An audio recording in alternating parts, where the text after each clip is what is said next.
So I think that's one of the situations where, if I remember correctly, and I did not go back to confirm this, I'm pretty sure it was actually Sarkis who saw the Raven droppings. So it would be more or less that you do not tell anybody right off the bat and just kind of like gather into the group. And you guys can kind of go along with this idea that you're ready to tell Rahadin that you're finished in this area. Um, and effectively, you all have in this bit questioned three of the concubines as well as Gertruda. If you wanted to once again speak to Valenta, that is an option, but otherwise, I believe you all understand that you at least have Escher to share some information about. Okay, well, normally I would disclose everything to the group, but like narratively wise, it makes sense because they could potentially like be able to hear us now. So I will wait until we're like away from Strahd's castle, and then share once we're like not near Ravenloft or around there. Yeah, that's exactly what I mean. This is the type of situation where you guys can't assume that you're sharing all of the information. You do have to wait for kind of a fireside moment or a moment where you feel safer to kind of share some of those extra details. And that in particular is one of those things that I think by now you all might recognize that perhaps you shouldn't be talking about everything in front of Rahadin. So you guys are on the Overlook. Sarkis has just found the Raven droppings. I believe Flea was looking around the Overlook for signs of like places to hide messages. I feel like Vox was actually looking over to get a sense if he could actually see much detail of Barovia below, and I don't quite remember what Kavi was doing, or Lenya was doing. But yeah, you guys are kind of in that same area, and Rahadin is just a little bit behind you, more or less impatiently waiting.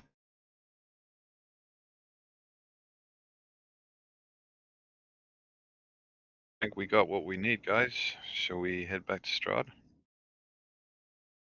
I agree. Rahadin, if you could do us the honors.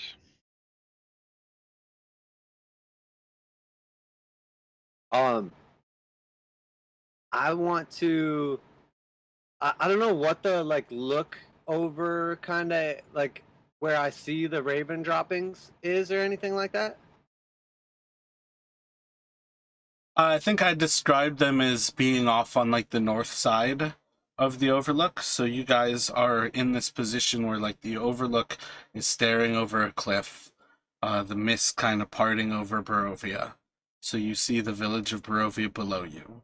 And on the northern side of this area, there is like a turret of sorts, and the actual droppings would basically be on that north side, as if some ravens, maybe not roost, but seem to land in this area.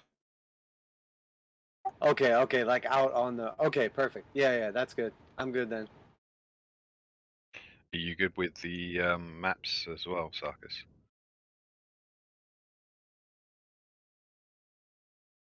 Oh yeah. I'm definitely gonna do maps, however, accordingly.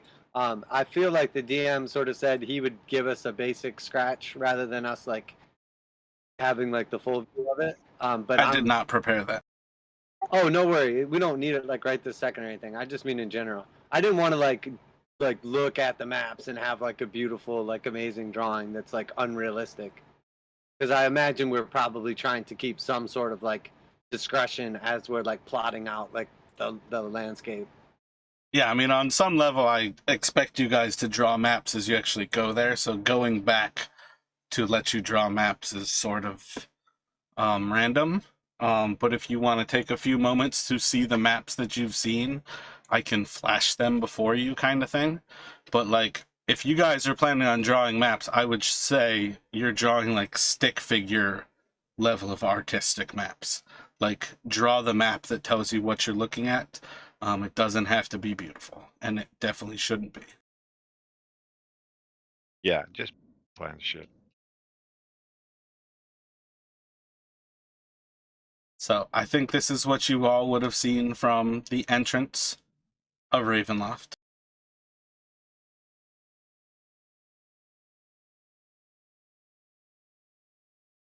So I think from there, if you can draw essentially a cross, you know, the stairways are on the southern arm and the music room is on the southwest. Is the entrance from this one? The entrance is from the west. Cool, gotcha. Anastraya is one level up from that staircase. The bookkeeper, Leaf, has his room, and then the hall. And this is one of the rooms that has the windows that look off to the west, effectively over the entrance of Ravenloft. And there are 2 staircases on the north side of the dance hall, as well as 2 double doors that lead off to the east of the dance hall.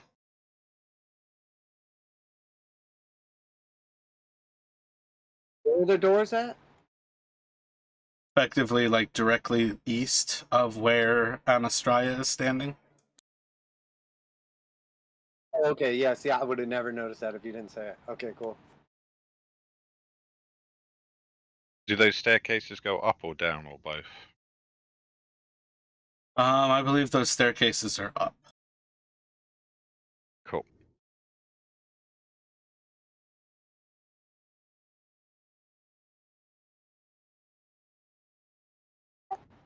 I'm taking a somewhat detailed, but also not overly like unfair drawings. So, and I'm more than willing to share them with everyone. So, So the 3rd level, you all went through the. It's like the room set for like a wedding celebration. The table's set with like moldy cakes and things. There are effectively doors in all of the cardinal directions. You come from the east one between the knights. There is a double door to the south, a door to the west, and then a door to the north. The door to the north leading into where you've met with Ludmilla. And then that room is a pretty similar situation. There are doors to the south, doors to the north, and then double doors to the west, where you all met with Gertruda. And I believe her room just has the doors to the south, double doors. oh, is that the library? Is the main room right there, right? Yep, Ludmilla is in the library. Yeah, and then it's attached to like a bedroom, basically. Yeah. Yep. And then the highest flight that you all have gone to is where you've met with Escher. When you come to the end of the stairs, you're in that small hallway with doors to the east, 2 different sets of doors, one of which is from your stairwell, and another set which is directly north of it. And then opposite that door is a door to the west that you all have gone through to that leads to Escher's smaller library, but a library of sorts. And then of which you've seen he steps out of the windows onto the roofs of Ravenloft. Oh, where are the windows at? Are they to the west there? Like one's directly west of Rahadin, and one is like kind of south of Escher. But they're kind of like at those points where like the grid on the map crosses with that wall. It's pretty much like on a window at each point there. Yep.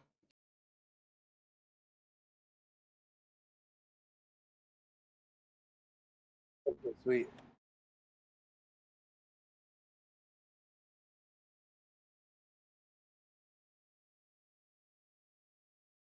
And then below the entrance, you all have gone down beyond.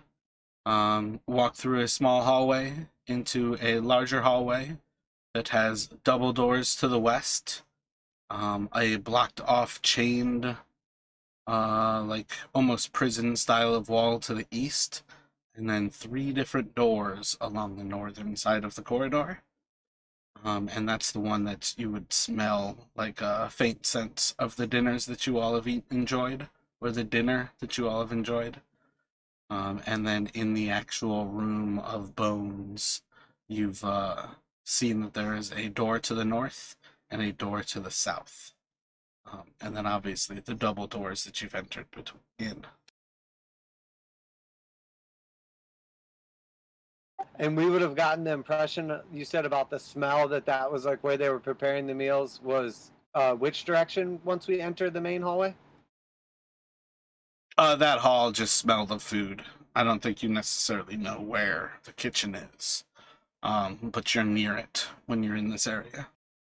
Okay, but not like the little piece that comes directly off the stairs. It would have been like the main big portion that leads to the dragon head. Yep, that large corridor is where you really get the strong sense of the kitchen. Okay. And I do have one more question. On the ground floor, the area you called the music room, that's where we ate dinner at, correct? Yep.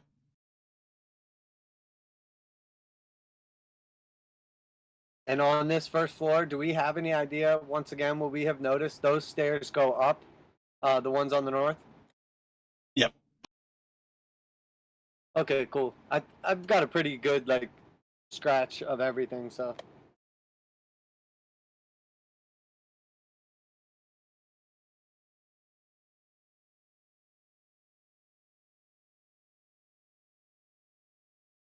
And for the record, Sarkis has no idea where the kitchen is. This is true. As you were like saying that, I was like, food, and then I like scratched it back out. I'm like, I would have no clue unless someone mentioned it. So when you all ask for Rahadin to return you to Strahd's presence, he will start to again walk you around the north side of the castle.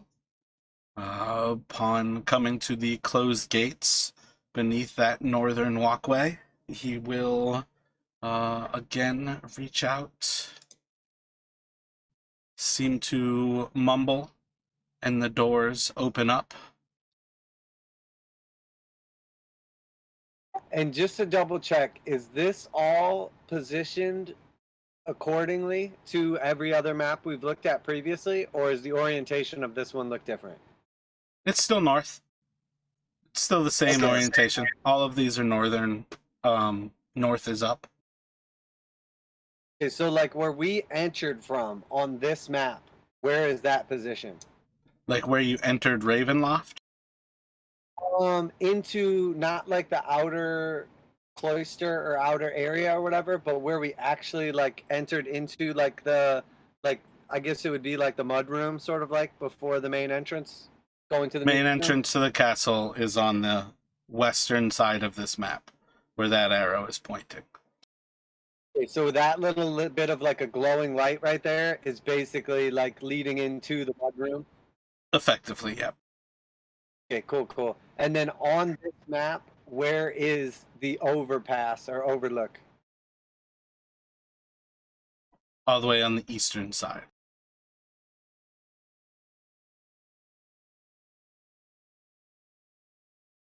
So, like, when you guys came out here, I said, like, Rahadin is walking you around the northern side of the castle. He opens the gate. You walk around to the west side of the castle, and he kind of waited next to that little underpass.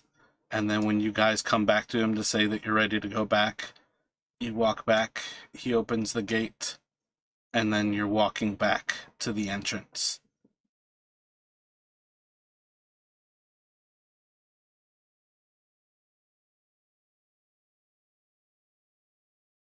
Okay, excellent. Thank you.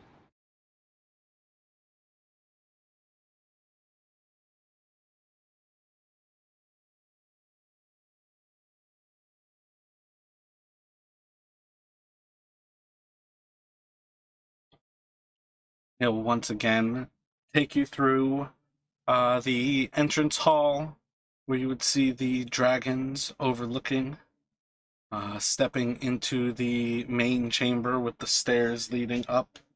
It would be closed off ahead. You've only seen the doors open to the west when the actual procession of the dead was coming through. And Rahadin would lead you back down to the south.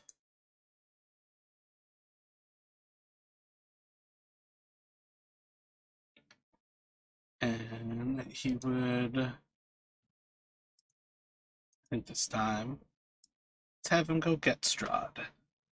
He will leave you all in the room and tell you that he will be back shortly.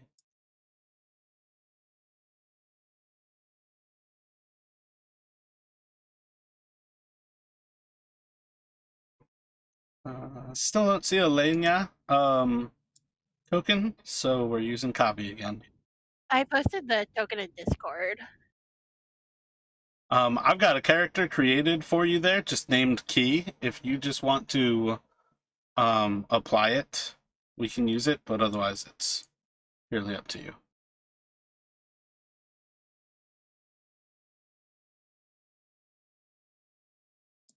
So Rahadin will take you all back into the room, and he will take his leave and step away. Then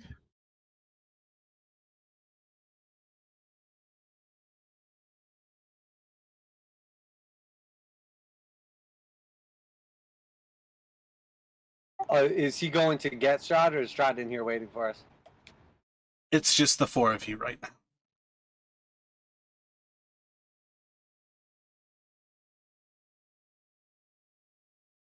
Can we, what can we see in this room? Did you say there was a piano or an organ player in here as well? There's an organ to the western side of the room. Brum, brum, brum, brum. Anyone good at playing pianos, organs? I haven't seen one of these before. Wondered if anyone wants to take a closer look, see if anything looks out of place.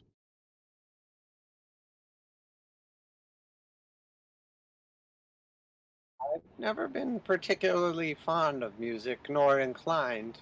I much prefer silent meditation, but perhaps one of the others.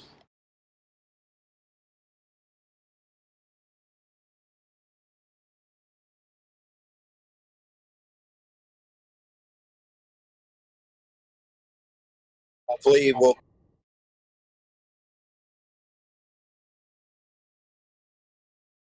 I heard Flea will. take a curse.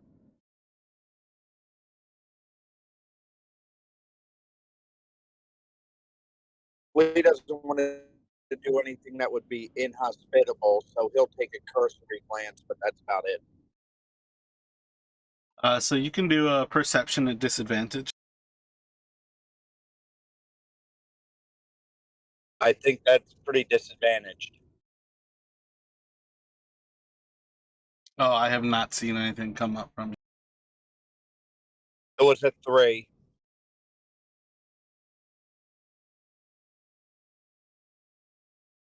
Yeah, so you do like a drive-by looking, and looks like an organ set. It's definitely pretty old. It's pretty nice. It's pretty big. But other than that, you just kind of like take that moment to walk to your seat and sit yourself.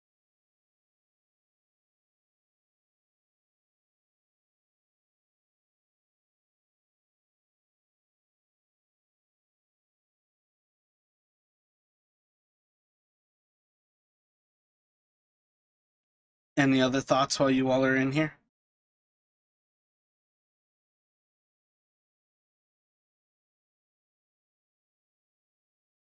Nothing in particular. I think at this point in time, Starkus would probably be a little bit uncomfortable knowing that we're about to tell Strahd some news that, although he has given us the task of finding, may not be particularly pleased with.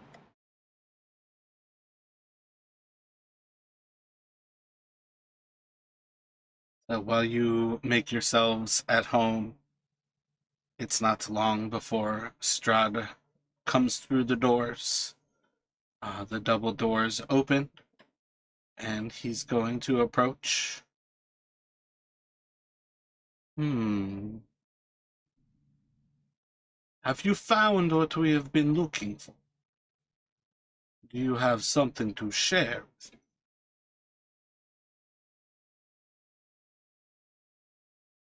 We have found what you have asked.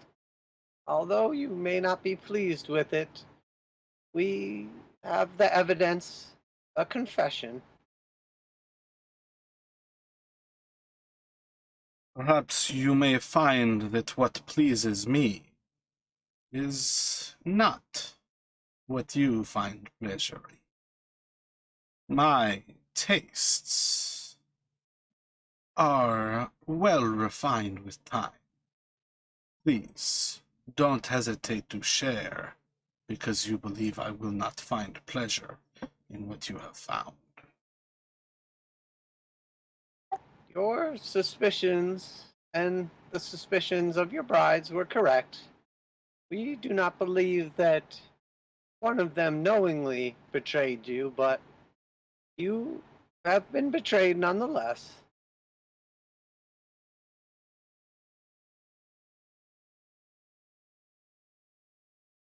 What have you found?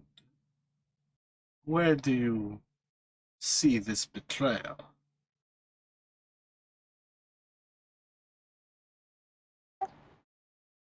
The bride that may be the most valuable is the one who, sorry about that, is the one who betrays you.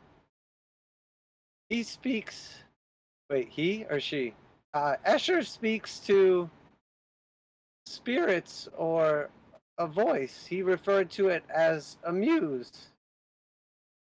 Converses with the wind.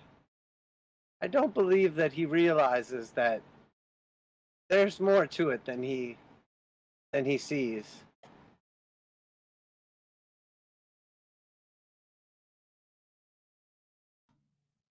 Let me get a perception check from everybody. And I guess yours would be a disadvantage, Sarkis. Wait a second. Your disadvantage is smelling related. Yeah, well, I have investigation disadvantage, and then also don't have a sense of smell. I don't know if those two things. Yeah, no. Yours is just a straight perception, my bad.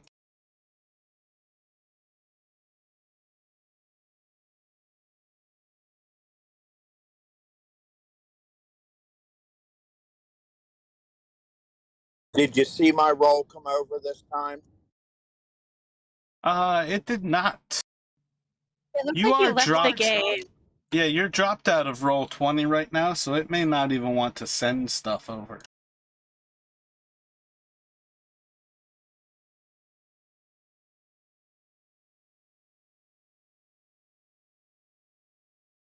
Did you roll another 3? It was a 10.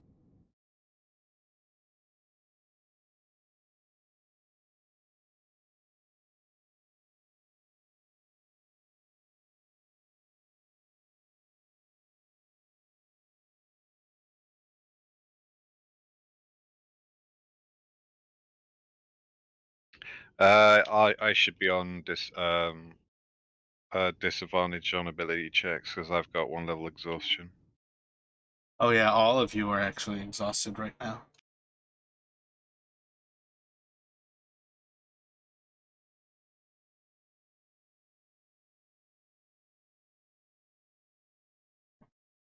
Yeah, I think those are the pertinent ones. So, yeah, you can continue on.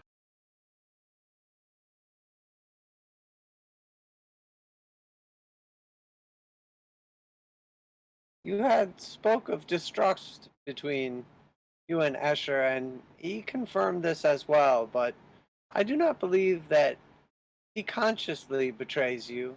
I think he truly thinks that this muse of his is an inspiration for his talents, but the way he confessed, it was not a one-way street.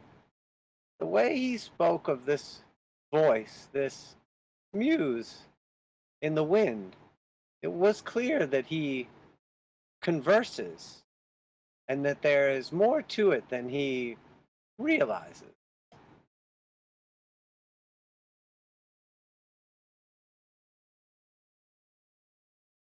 So you believe that he has been corrupted by this voice on the wind? I know very little of magic. You or others are much more aware of its powers than I am. I'm not sure that he even realizes his betrayal, but his confession was more than enough to reveal that perhaps he is being taken advantage of, and that whatever entity is on the other side of his conversations is using him.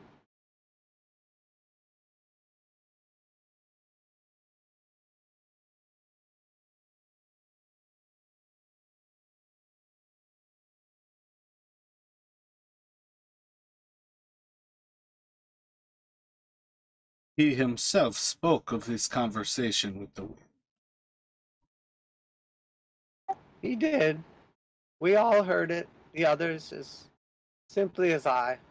We did not follow up further as you requested and did not want to provoke a reaction, but suspect that even the slightest digging will reveal that he has done you wrong.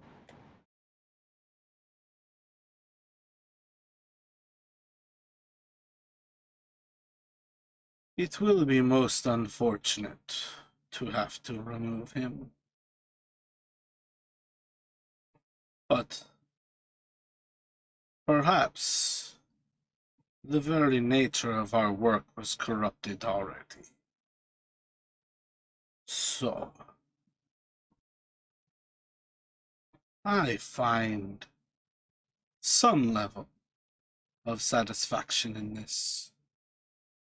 That perhaps it was not Escher's doing, but it has been his interactions which have brought forth those in this land who seek to do me injustice.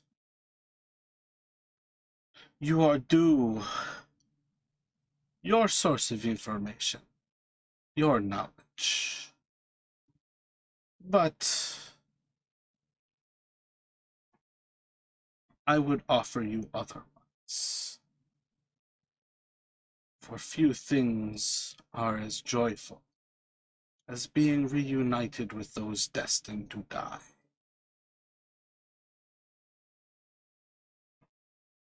Would you, in exchange for this knowledge that you seek, be reunited with those you have been lost?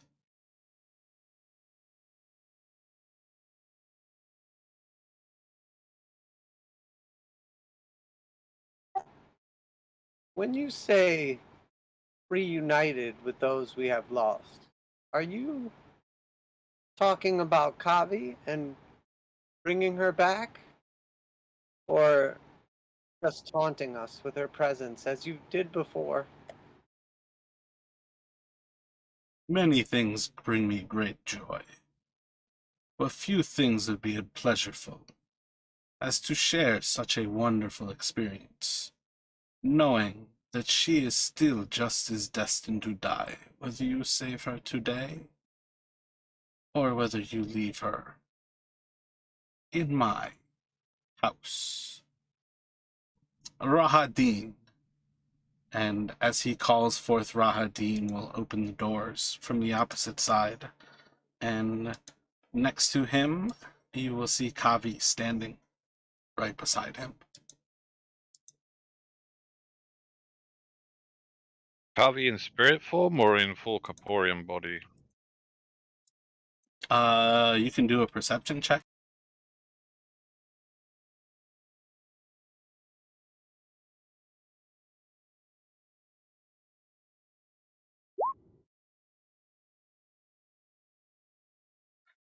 Seems to be copy.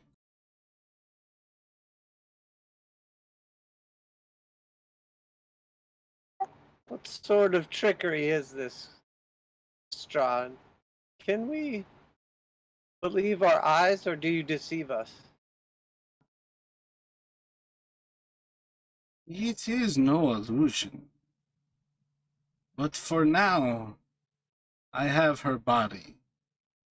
If you wish me to return her spirit into her form, I can work this magic for you. You need only ask that it be your fate.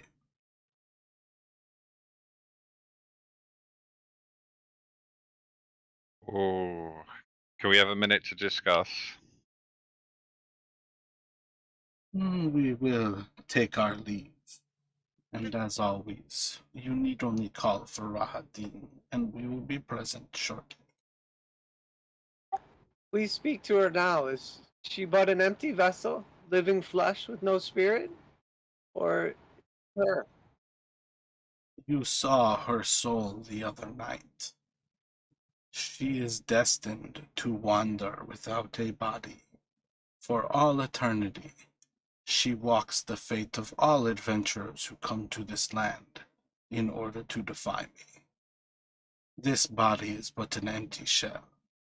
If I were to turn her into one of my spawn, and he's just gonna kind of like run two of his fingers, like kind of like a palm towards him, like two of his fingers, like down her horns, down the side of her face, and then like down across like her whole body till he kind of like moves to the small of her body, and he like kind of picks up her tail with her fingers like above, like manipulating her body like a little puppet. And then he's going to reach out, and the doors are going to shut without him doing anything. Like just kind of reaching out with his hand, the door shut, and the three of them are on the other side of the wall.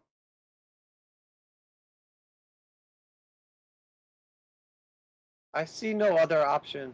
If what Strahd tells us is true, there is only one choice that I could make with good conscience. I cannot leave her here with that monster.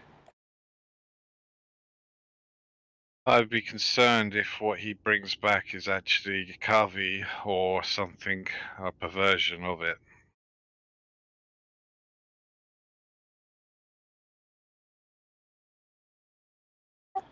I don't agree that something doesn't feel right about this, and he could be playing tricks on us for his own amusement, but I don't think I could sleep at night if we didn't at least try. I can't imagine anything that would be more important to me, to us, to her, than to at least try and free her from this place. If there's one thing Lord Strahd has been,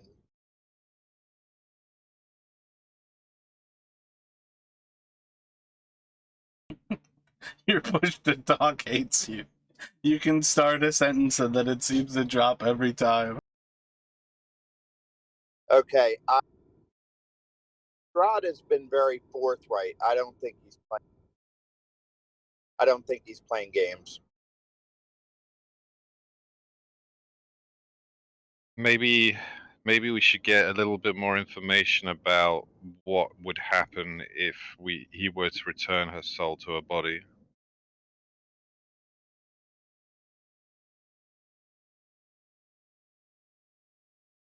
If I had a long rest, I would try augury, but we haven't had a long rest. Other piece of information, what could he offer us that could possibly be more valuable than even a chance at returning her to her former self, and even if she's not, at least freeing her soul from this torturous place? Also, just out of character for a minute, Key, how do you feel about all of this? Jared already mentioned this, and he already has my answer that I'm okay with it.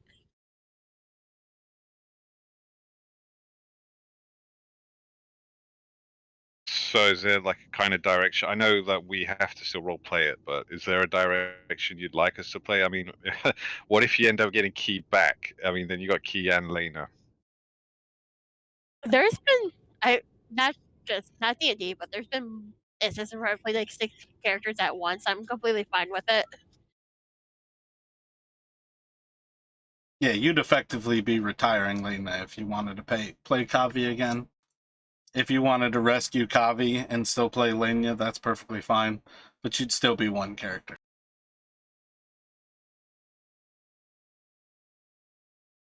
Okay, well, I feel that gives us a little bit more information about where we stand. I'm good with however the group wants to go with this.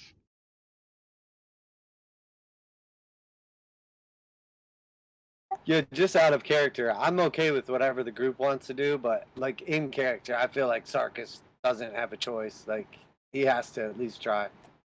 Yeah, same. To be fair, Vox would do exactly the same thing.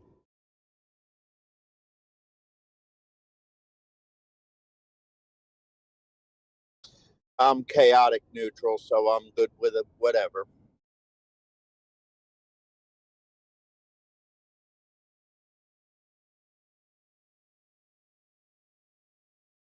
And like a true cat. Damn right.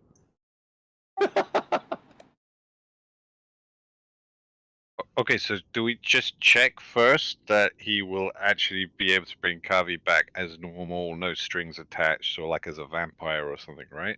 First.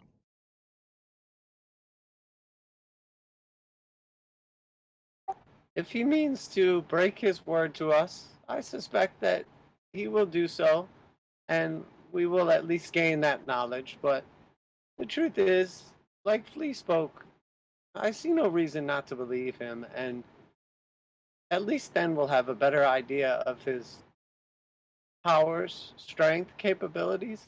I don't know how to word it, but It's not a case for me whether I believe him or not. It's whether I understand what he is conveying to us. If we misunderstood his intentions, then we would be doing Kavi a great disservice if we weren't sure.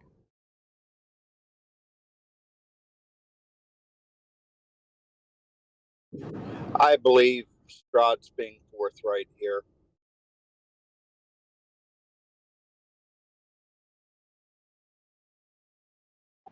she is made whole again, and her free will is still intact, as much as any of ours are. I will gladly take a chance.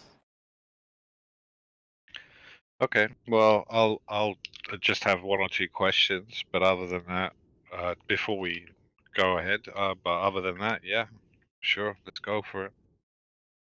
Yeah. When you're asking your questions, you touch on whether or not she will have free will. Yeah, will do. Queen! Oh, my bad. It just dawned on me that you said Rahadin. Sorry, yes. I think one of my audio filters cut it out because you actually like yelled Rahadin. So I think I got like Adin. Honestly, that's what I heard. It was like a deem. Yeah, okay. Same. My voice like cuts out from doing like the emotional Sarkis sometimes, What? so I'm like blacked out. You can't just crack your voice whenever you need to?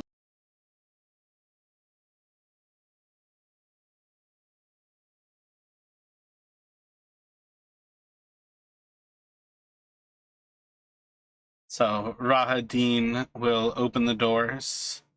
Strahd will walk back through, taking his seat.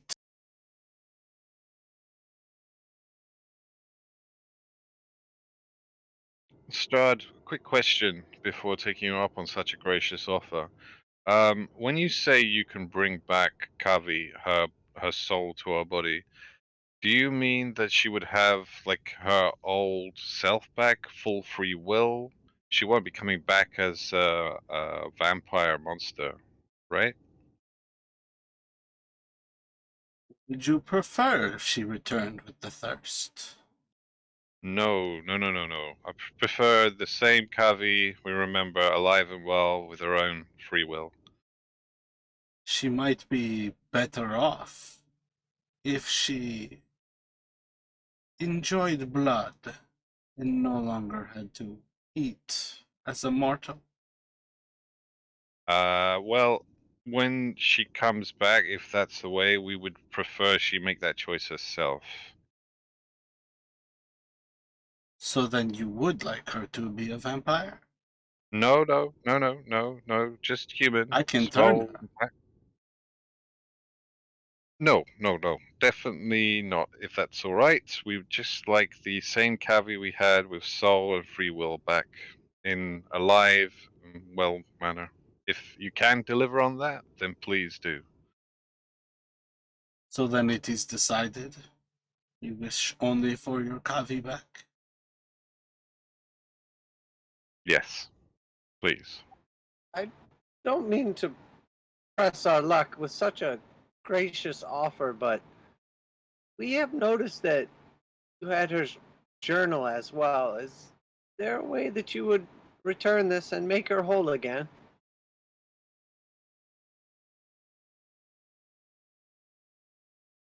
I believe you mistake one sacrifice for another. She paid a great cost in giving up that journal.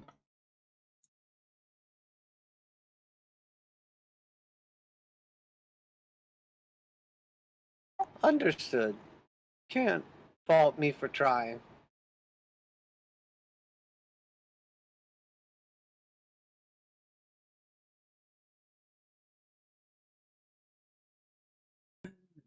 I didn't press push to talk, but that was definitely an evil laugh from my side. So, you will have your Kavi back. I will return her soul. Do you wish to be present? Would you prefer to sleep this night?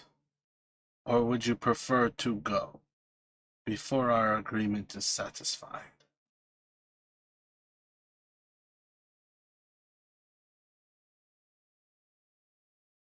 Does your offer still stand for Rahadin to take us in the wagon back to Valakai or wherever else? He does indeed. Sarkis will look across the table at everyone. Or, Perhaps my mistake. Our agreement was to return you to the Wizard of Wines.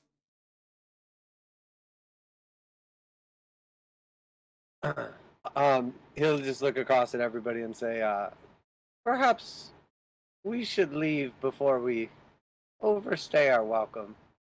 But if you would all like to rest, the choice is the group's, not mine to make.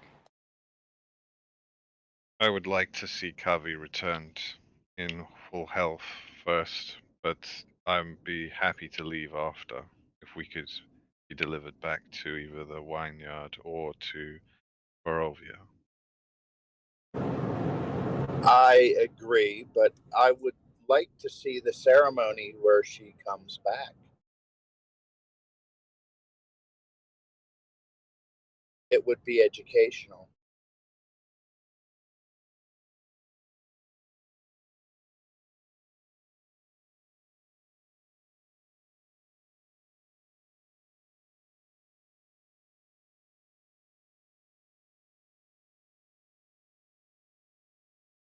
Perhaps you should discuss amongst yourselves what you might desire, and make a decision as to when you would require to leave this place. If you require your Kavi back immediately, I can make that happen. If you intend to stay, if you intend to witness the ritual, we can return her back to you as well. But you should make a decision as to when you intend to leave this place. For I offer 2 different results as to how she is returned.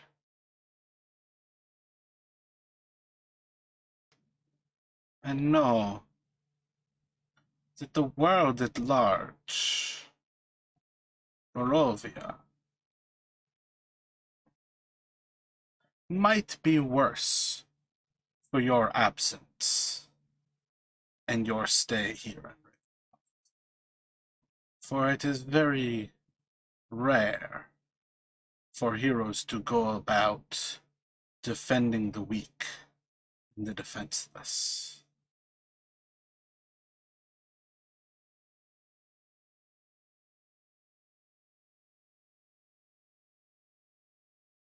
So to be clear, can we get Kavi back and still leave tonight? It's more. I can return her immediately if you so desire.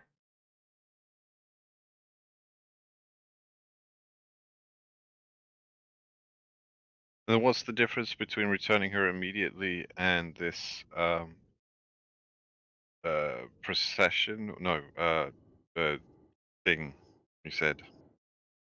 The decision and the cost that must be paid. What costs do you refer to? It is for me to know, and for you to find out. But remember, I find great joy in the things that I do. For you and all of my servants.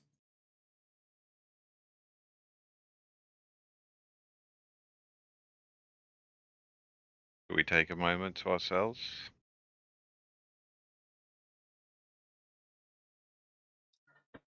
I grow tired, but you have my protection. Make your decision.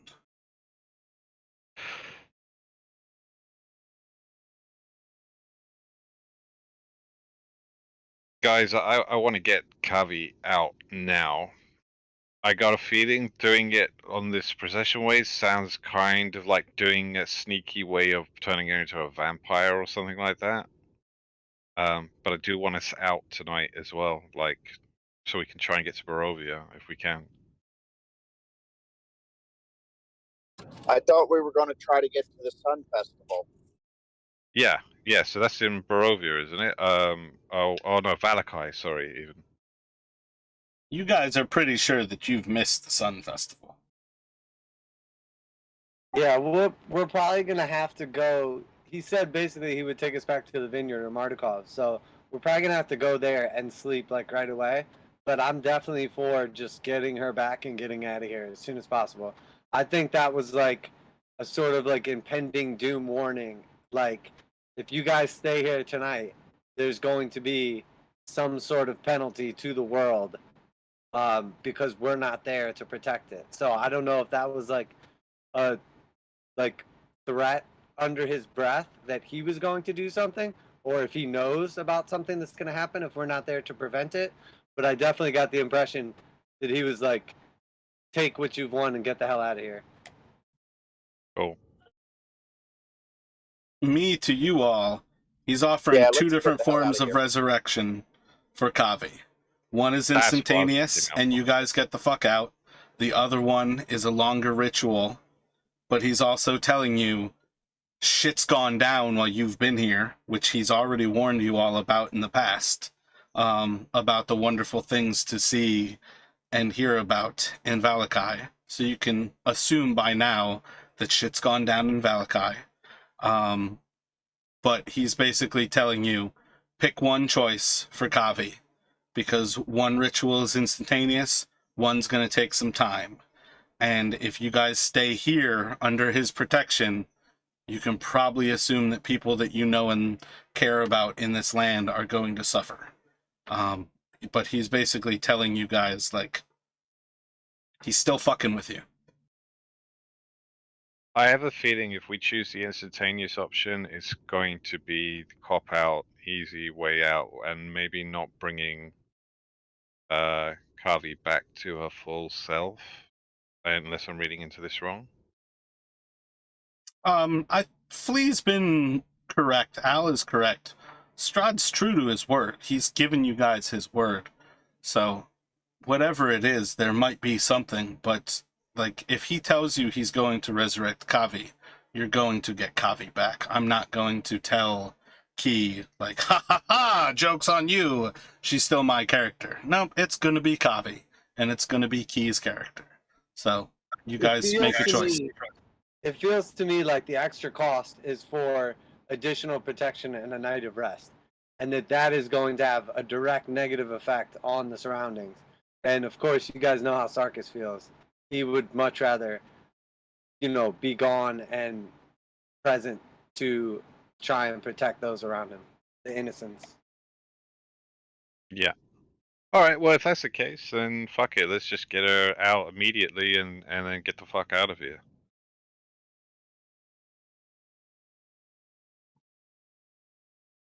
So when you call them back, you can basically give that decision that you'll take Kavi and you'll take your ride home. Rahadin will step out and he will prepare the wagon. Strahd will take a few moments to begin casting a spell by which he will raise Kavi from the dead, and you will see as her spirit, the green spirit that you saw the night before, will step back into her body. And in the process, we'll probably have a little bit of discussion like on our own time, Kavi. Some of the things that you might have experienced while you were dead. But we'll kind of leave that to another time. But effectively, Kavi is going to be affected by the Raise Dead spell.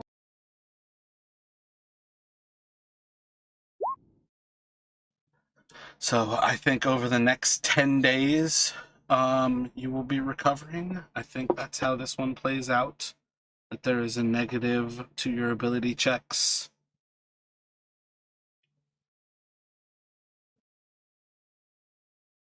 Yeah, so right now you have a -4 penalty to your ability checks. So the next 4 days of rest, you actually slowly reduce those.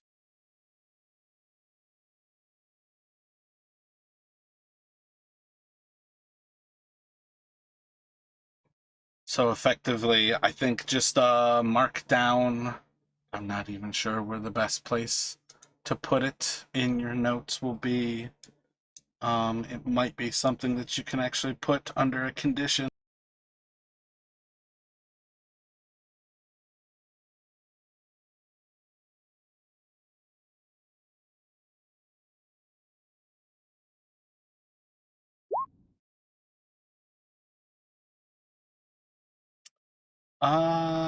You shouldn't. Does it say that you have exhaustion levels? I don't think you have to start exhausted. I left the character at level 2 exhaustion. Oh yeah, you can get rid of those.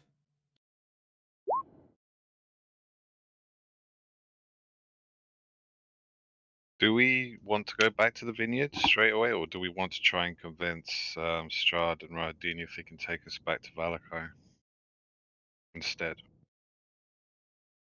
Unless it's not on the cards or on the table to discuss.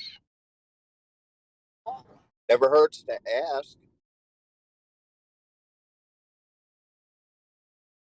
Yeah, so I think I'll have to create something that actually makes it like easily accessible at the -4. But for now, we can kind of move forward with that. You all can hop into the wagon with Rahadin and start to head out of Raven. Can we ask if we can be taken to Valakai instead of the vineyard, if that's possible? I think Sarkis already got the answer to that.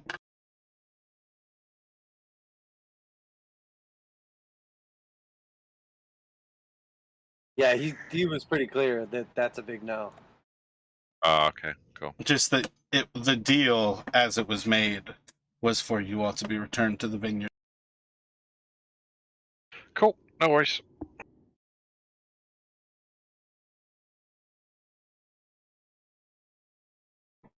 So yeah, let's take a quick break here and come back in the next few minutes, and we will join back up with the wagon ride out of here. Yeah, I think we need a minute or two before we resume to discuss what we're going to tell the Mardikovs, if anything. Oh, are you talking about us knowing? Is that what you're talking about? Yeah, with the Raven droppings and such. Well, assuming I haven't told you guys, and we'll be riding back with Rahadin, I would assume once we get there, maybe I'll like bring it up and see what they say.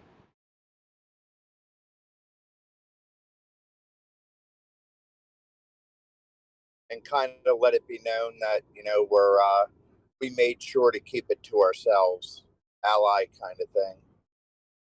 Yeah, for sure. I'm also curious if it was like a conscious thing or if they were sort of like peeping Tom, like spying on her.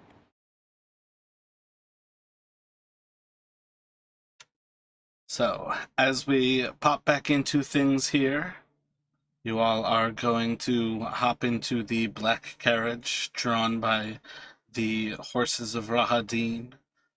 The carriage ride will be down the mountain away from Ravenloft. Again, kind of crossing out of that main courtyard over the the drawbridge. I know words. And you start to progress down kind of the side of the mountain, or the side of the arm of the mountain from which Ravenloft stands.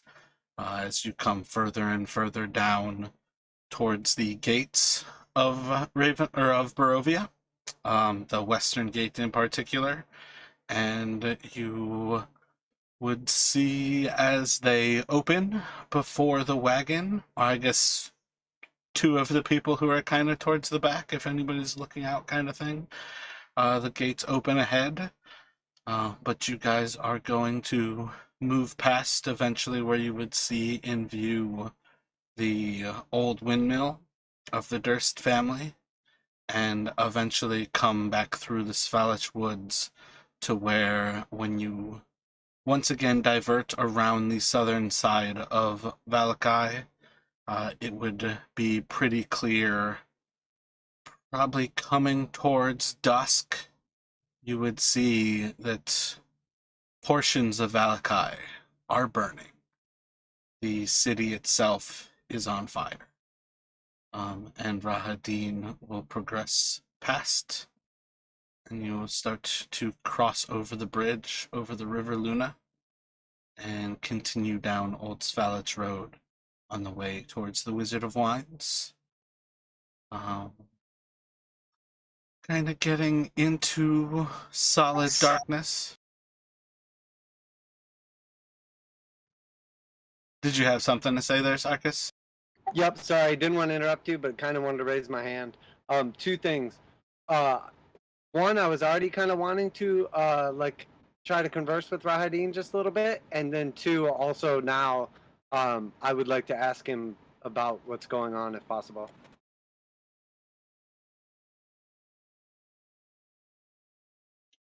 So in a non-montagey sort of way, when do you want to discuss anything with Rahadin? Are you waiting until you see Valakai burning, or? Well, I want to ask him about Valakai burning now that I know that, but assuming that, like, you know, we had a little time in the wagon before there was any, like, notice of that, I actually just wanted to cut up with him a little bit and sort of, like... He's not in the wagon, so you can leave the wagon. Like, he's the carriage driver, and you all are, like, the nobles inside of the wagon. This is like a Victorian kind of era wagon, where you guys are inside of the carriage, and he's like sat atop, reining in the horses. Okay, so I guess maybe when we load up in the wagon, I would ask him, Rahadin, if it's no imposition, don't take up much space. Would you mind if I rode up front with you? I'd like to enjoy the night air, and perhaps a little company wouldn't be too bad. I would mind, but how often do I actually get a choice? Don't have to tell me twice. And I'll jump up with Rahadin up front. Were it only my choice. So then I guess just as we're kind of progressing through, I would just like make a little small talk with him. So are these your horses? What are their names?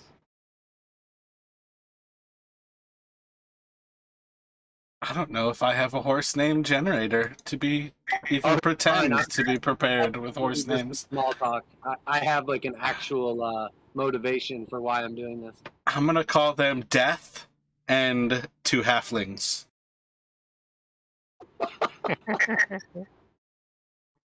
Rahadin doesn't skip a beat and he just responds, "This one is Death and that one is 2 halflings." Ah, 2 halflings. That's an interesting name. I like that. Yes, it is Romani for I hate halflings. Interesting. Never met a halfling before, so I'm not sure who you're implying or anything. I'm definitely not a halfling. I'm just a little person. Just a regular person, but smaller. Anyway, I enjoy the night air and wanted to just get a little fresh air after being cooped up in the castle, but the truth is I have an ulterior motive. I wish to speak to you a little bit, get to know you. Perhaps you can answer a question or two? I am quite familiar with ulterior motives. Ah, excellent. Then you must know what I'm here to ask you. But first, I want to apologize for being sort of harsh with you. I understand that you're just a servant to the great Lord, and that you may not have as much free will as I thought.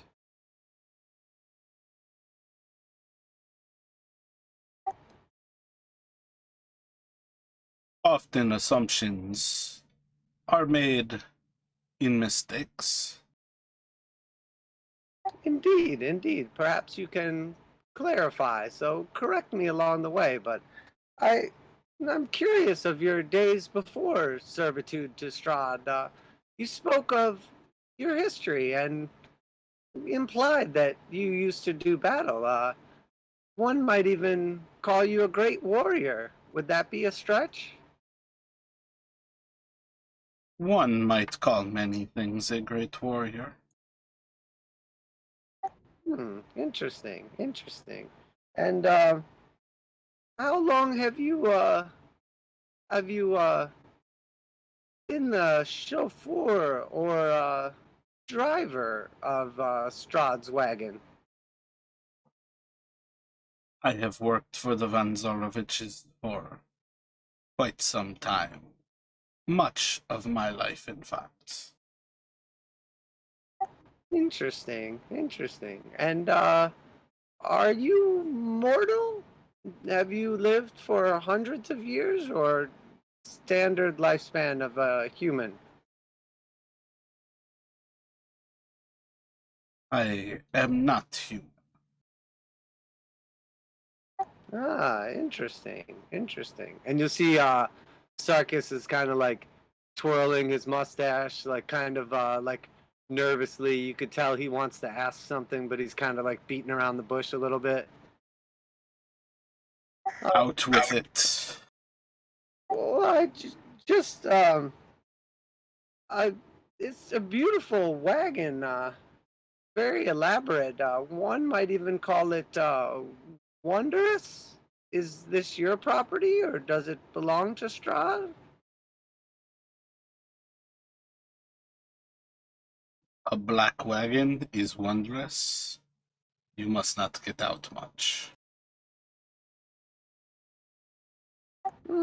Perhaps not. It's rather nice. I assume it's for moving around nobles or those of notable worth to your master, to Strahd. I did notice, however, that well, we got quite the tour of Ravenloft, but I assume that you stay there. You live inside the castle as well. That you have your own room. Ravenloft is vast. Hmm. Interesting. Well, and then we could assume that just throughout this, at some point in time, we see the fire. I've gotten the little bits of answers that I was hoping for. So, riding past Valakai on fire, do you then have questions there? Yeah, for sure. Oh dear, what's happened while we were gone, Rahadin? What are these fires? The smoke?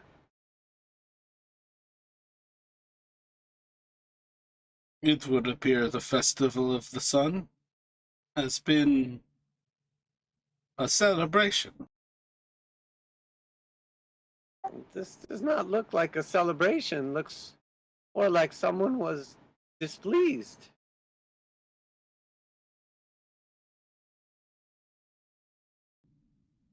But how could anybody be displeased with Baron Zalarovich? Oh wait, no. Baron Valakovich. I suppose the lord of these lands is not pleased with false worship. Does Strahd have something to do with this?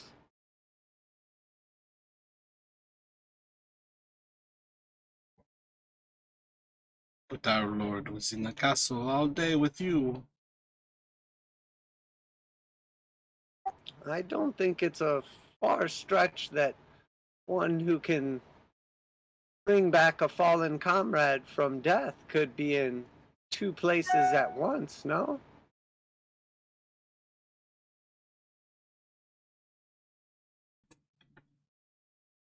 Perhaps you may find such things are possible. But alas, our Lord had invited you to be present for the Festival of the Sun. It is most unfortunate that you all were drawn away and were not there to be present and to make your wills known. Surely Barovia will continue to suffer for your choices. Yes, indeed. We cannot be in two places at once, and the devil's hand is vast, his reach infinite in these lands. Rahadin, would you be so kind as to divert us?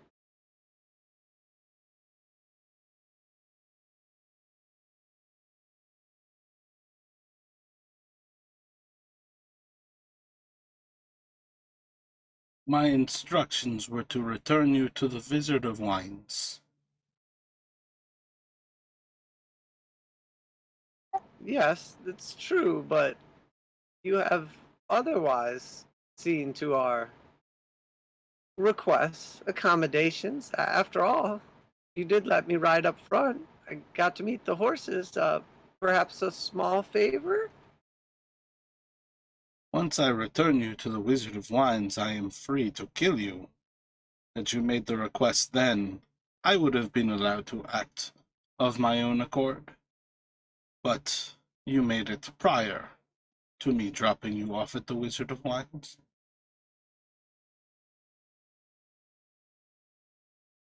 Ah, I see. So that's out of the question, even if I offered you something in return?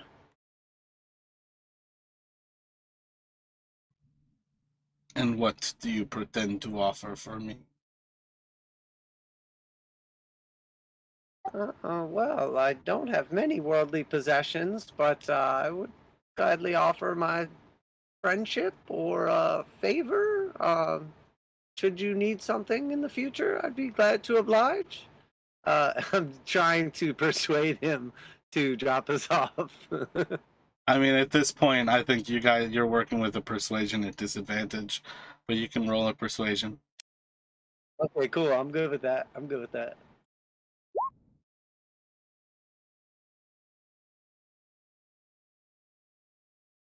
What's your persuasion bonus? Oh, I'm sorry. I clicked the wrong one. It's good. It's a 15 and a 10. So it's I am persuasion is 0, so a 10 it would be.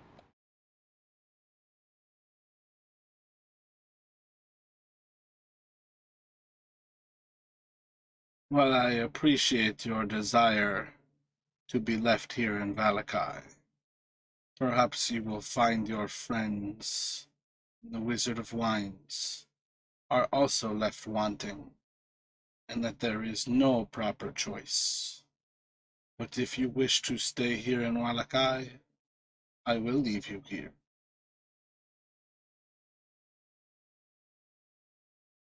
Oh shit, that's a tough one.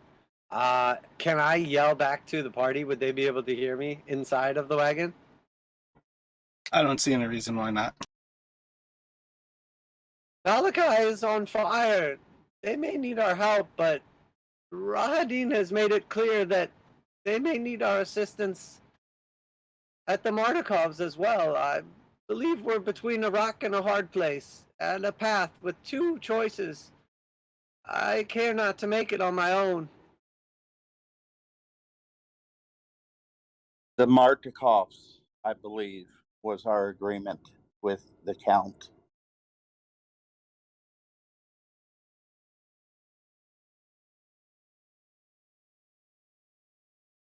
Then let it be so. Thank you for your flexibility, Rahadin, but we can proceed to the aforementioned destination.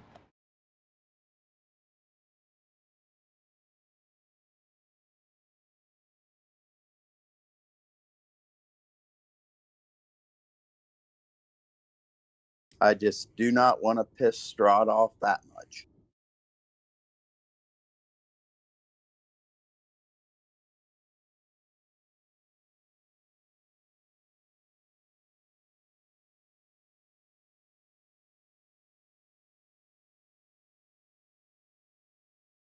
Yeah, that's pretty much all I had there, though. I mean, I think Rahadin made it pretty clear that we still want to go through. I totally agree with that.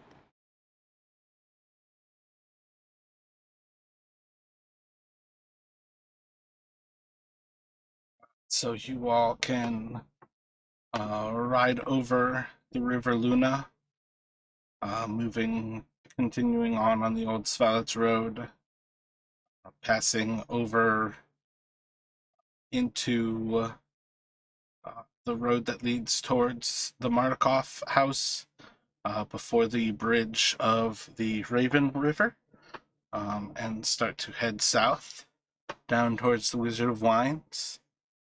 And as you divert off of the main road towards the winery, again, it'd be like well into the evening at this point. Not necessarily like the deep of night setting in, but well into the darkness. You all will pull up to the Wizard of Wines, and you see much of the vineyard itself, the vines of the grape plants are torn up, thrashed, and destroyed. And there seems to be a massive tree about 40 or 50 feet tall that has grown up in the front of the winery.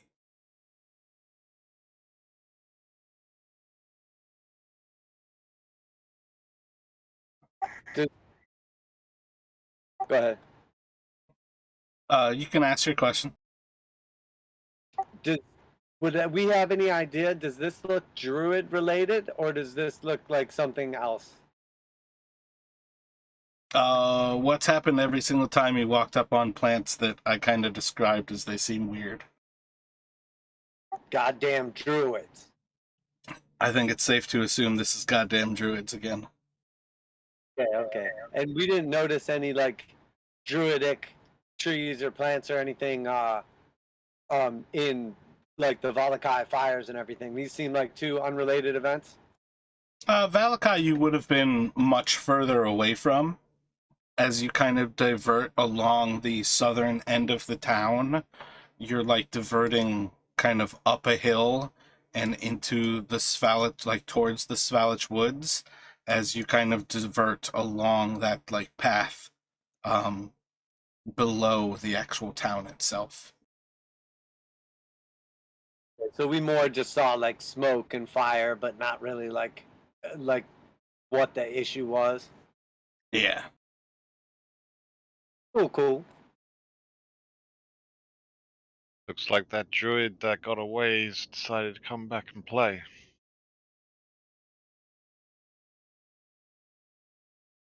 So Rahatin will pull up as he kind of like rotates the wagon a little bit to position the side towards the winery. He will walk back to open the door and usher you all out of the wagon.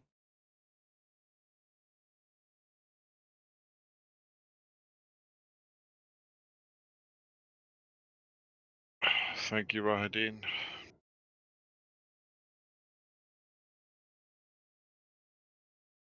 Yes, Rahadin, thank you. Your graciousness is much appreciated. And while I know that you're far from an ally, I look at you with a different eye and appreciate what you've done for me.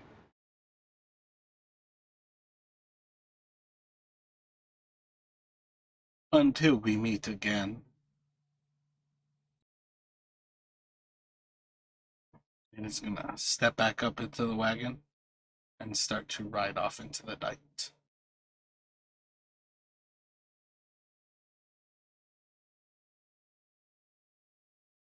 So we can sort of like address what's going on here first, and then come back to where I was going. I don't know if you guys already figured it out or whatever. Why I was talking to Rahadin or what I was suspecting. I'm not sure if we have time to discuss too much right now, or right on the edge of what could be a battlefield. Bearing in mind No, we're very that's what low I'm talking on about. I'm saying we can worry about like that later on, but if we should see what's going on with the Mardikovs. Oh, right. Yeah, for sure.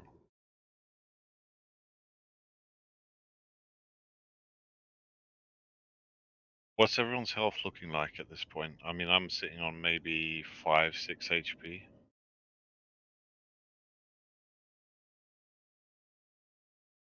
Lena's full health. Okay, that's good. Sarkis? Wait a second. Are you playing Lena, and you've just resurrected Kavi? Or are you gonna play Kavi and Lena's being thrown to the side?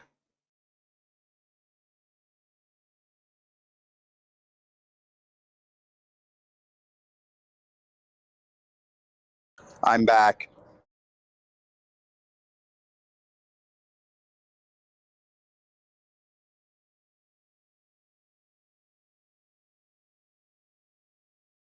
That is something that you'll have to choose at this point, Key, is which one you're playing. Happy it is. And So to your question, Vox, I'm in rough shape. Kavi would have been resurrected at 1 hit point, but effectively you all can take a short rest on that ride. But I have a feeling if you guys are still at those low health, like I think I've told you already that you had chances for short rest, so you guys probably don't have the hit dice. Yeah. I only have 2 hit dice left, so. But I'm planning on using some right now. If we got a short rest on the wagon ride, I'm definitely using my last 2 right now.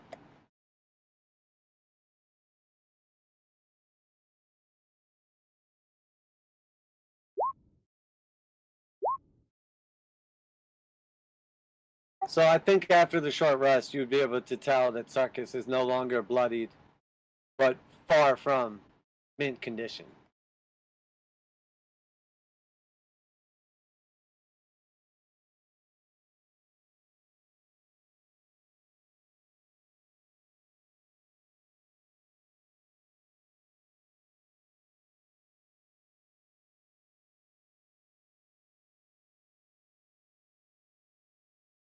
So I know. So was Kavi given all her items back, or is she like just with her clothes? It's effectively the same character. Alright.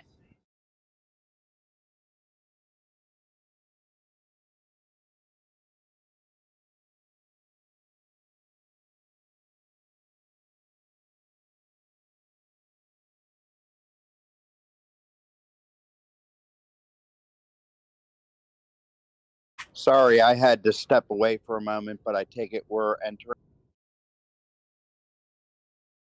Oh, we just got a short rest on the wagon ride. I'm not sure if you realize that, and we all used some hit dice.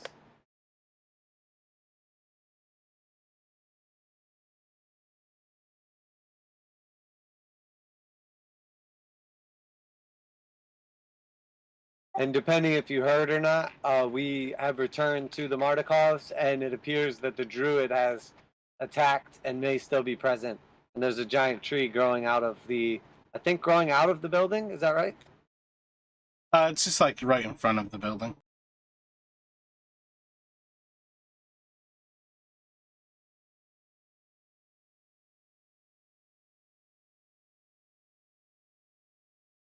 Oh boy. Go ahead. Just saying, oh boy, here we go again. Yeah, right. Looking around, do we see any ravens flying around anywhere, or any people or people-like creatures anywhere? Roll a perception check.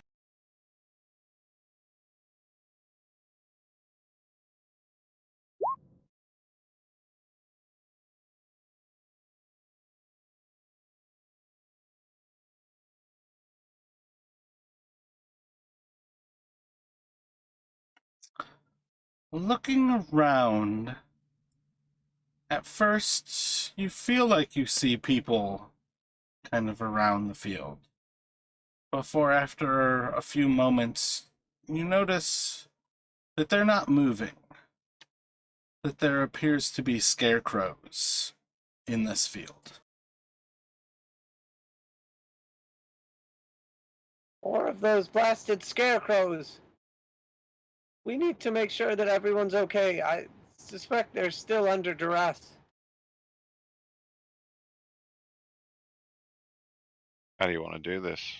Try and sneak closer, avoid the outside for now, and get indoors, or just try and battle everything as we see it? I think that they probably retreated inside, so we should check there first. I doubt we'll be able to sneak up on them. You noticed Rahadin's wagon from a distance when Strahd arrived previously, and I suspect that anyone who's paying attention would know we're here now.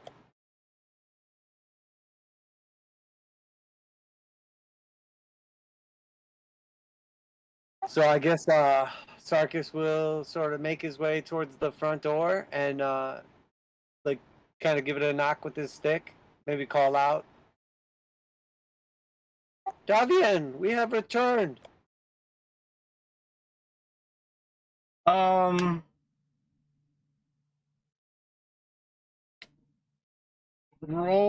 an intelligence for me.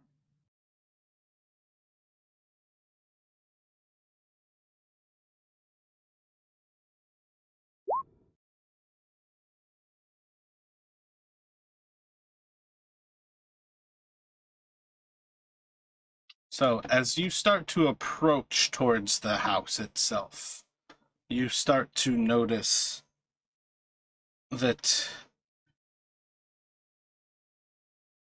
I think first the scarecrows are moving towards you. I'm gonna get close to Sarkis to back him up. So, this is one of those situations where I shouldn't have even asked for an intelligence check, because if you ask for a dice to be rolled, you can fail it. If you guys approach the Wizard of Wines, you are going to fight. And I don't believe you guys are ready for a fight. So if you guys approach this, you might have an epic victory, but you also might get wiped out.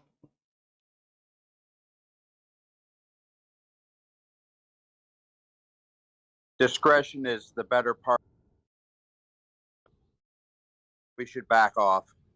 The last time you guys moved up on these druids, it was an epic battle. And you're moving forward at partial power. We think that we've killed 3 of the 4 druids, right? So it's probably just 1 druid and then his minions.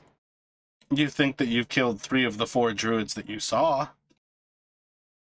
And then man, I mean, what's our other option though? If we can't secure the vineyard, where are we going to get a long rest at? We're going to be like stranded out here in the middle of nowhere, even weaker after a fight with nowhere to post up. Well, I mean, are the Markovs at the vineyard itself, or are they back at that little villagey place where they sent us off the first time? Because we could double back there if that's the case. If we're outside the vineyard right now.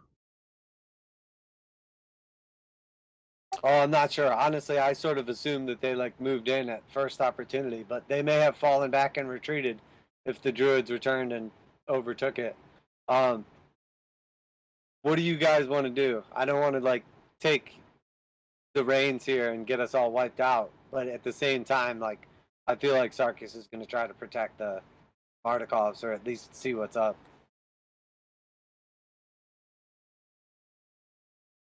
I can probably fight, but you know, we've got less people than we did last time. I don't know if this fight's set up for 4 to 6 people, 4 or 6 people encounter, right? And I don't know with everybody else how their health's doing, or abilities and spells, etc.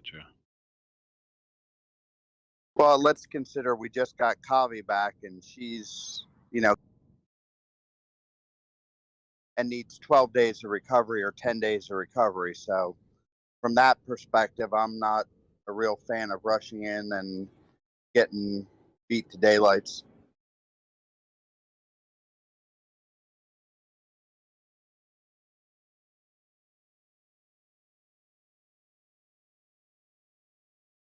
So, did you say we all have level 1 exhaustion? What exactly is that? Is that ability checks and saving throws we're at disadvantage? Disability checks right now.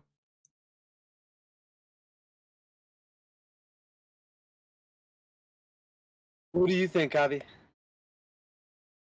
I think we should double back to the campground and see if they managed to escape. Yeah, I like that. We can always go forward again if necessary. So, do you guys want to try to like grab Sarkis physically or get his attention and suggest this? Sarkis, come here. He's gonna like sort of like point at the vineyard and then slowly like walk back towards you. We're gonna check it out first. The Mardikovs have probably backed off to the villagey bit that we found them before. Let's go meet there first, regroup together with a strategy. We'll get a better idea of what we're looking at, and then we'll go back in guns blazing, okay? Yes, perhaps your plan is better than mine. Not a plan. Okay, great. Good talk.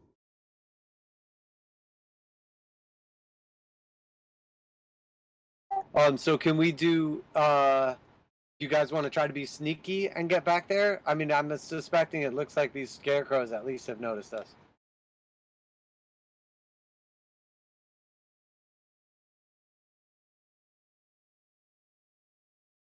Definitely stealthy. Try if we can.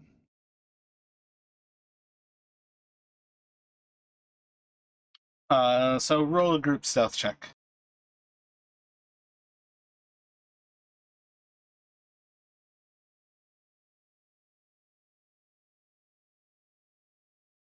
That is probably the best stealth I think I've ever done. And I get disadvantage on stealth. Yeah, mine's not too shabby either, Vox. I feel like the grass Sarkis has blended in with the weeds. You know, like that picture or that gif of Homer, like, just disappearing back into a hedge sort of thing. Yes, 100%. Yeah. Well, is Sarkis a Lightfoot halfling? Because I believe they're naturally stealthy. I believe so. I think it's the one from Eberron. That's not one. All of the dragon marks are like different races. Like they boil down to like different races almost. For some reason, I thought that there was a halfling race in the Eberron book, and that's what I picked. Oh, yeah, I might be mistaken. And assumed it was a dragon mark.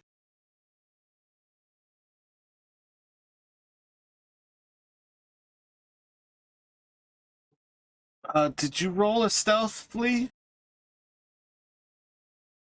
Working on it.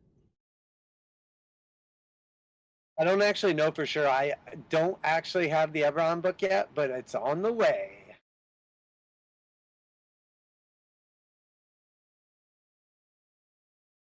You've got access to it on D&D Beyond, though. You can look at the whole book there. I think I might have the book on my Google Drive as well with the PDF. Oh, nice. I was like waiting to get a good deal on it, and I feel like the prices on D&D books were like getting out of control. And then I found like a couple of the ones that I'm missing for like under $20 with 20% off if you ordered more than one. So I got like 3 books at like under, I think like around $16 shipped. Yeah, that's definitely pretty tight. And for how popular Eberron is, that seems kind of surprising.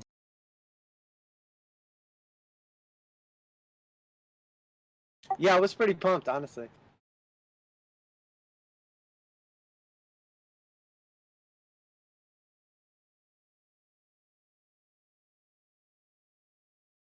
And I have a +5, so that puts me at 11. I'm not sure why, but trees just are not very perceptive in this game.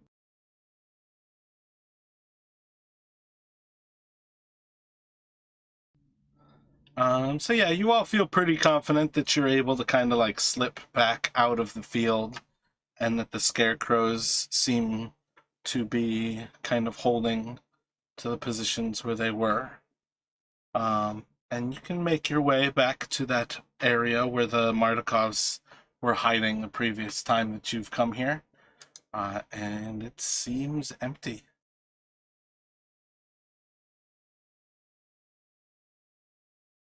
Davian! Davian, it's us. Are you here? If you'd like to start yelling out and try to gain attention, you can roll a performance check.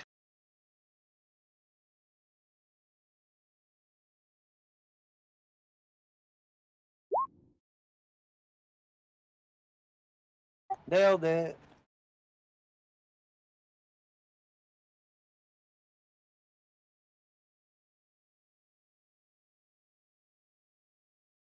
Spend some time kind of yelling into the night. It doesn't appear to be any response. I'm going to be quiet, please. You said you're just asking Sarkis to be quiet? Yeah, we don't want to rouse suspicion.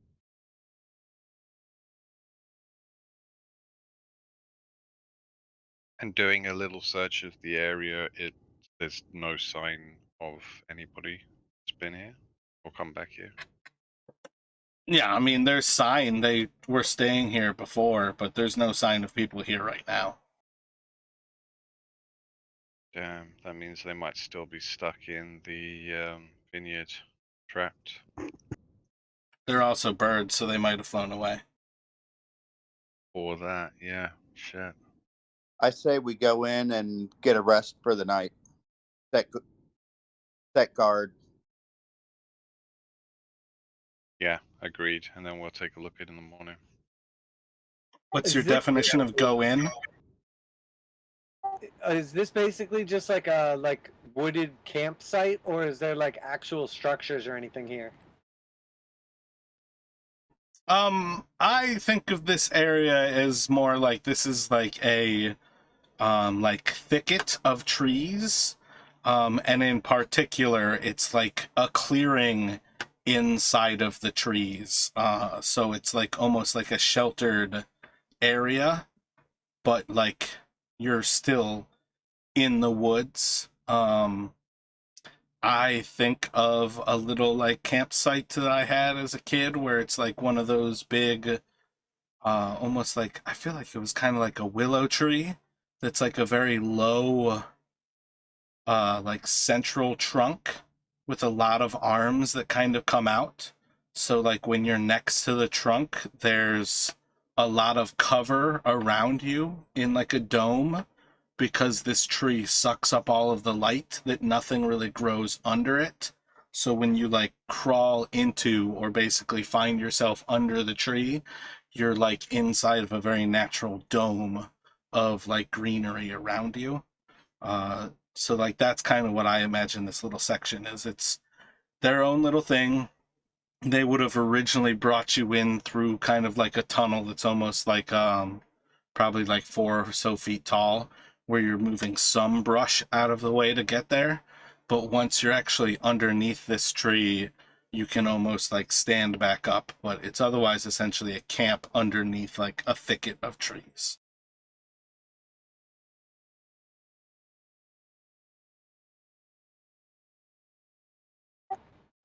Flea, I know it's difficult to tell in these parts, but do you have any idea what time of day it is?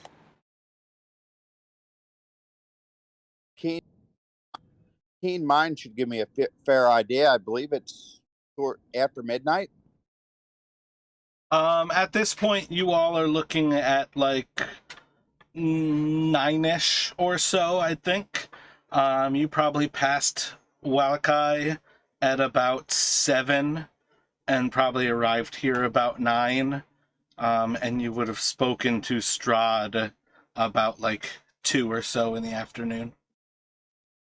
So like 2 talking to Strahd, probably like 4 leaving Ravenloft, 7 o'clock passing Valakai, and about 9 o'clock arriving at the Wizard of Wines. So you're probably looking at like 9:30.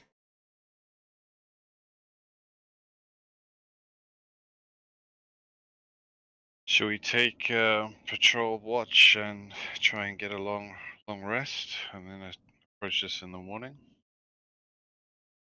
I think that may be the best idea. While time is of the essence, I think that in daylight and fully rested will be much more useful if we're to take the druids down. I can take first watch. I feel fine. Agreed. I think if we push ourselves any further than we already have done, our journey will come to an abrupt stop. So, yeah, I'll take a second watch then, I guess. Lee will take third watch, and I think we should leave Kavi sleep all night. Somebody's not going to get a full rest, or you guys are going to ignore a watch.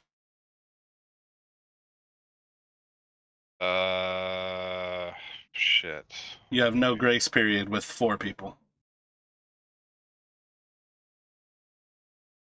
We have to. I'm Then fine we need. with the last watch.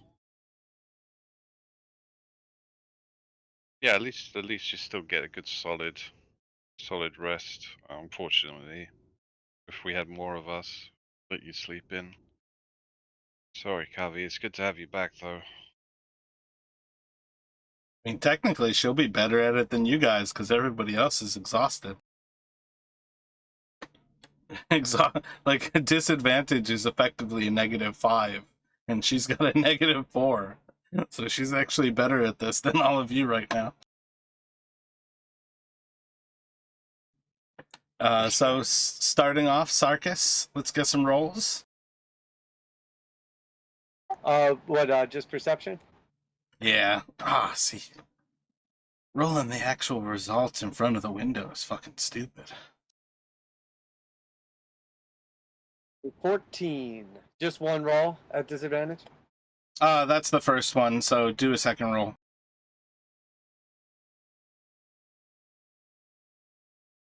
Make 10.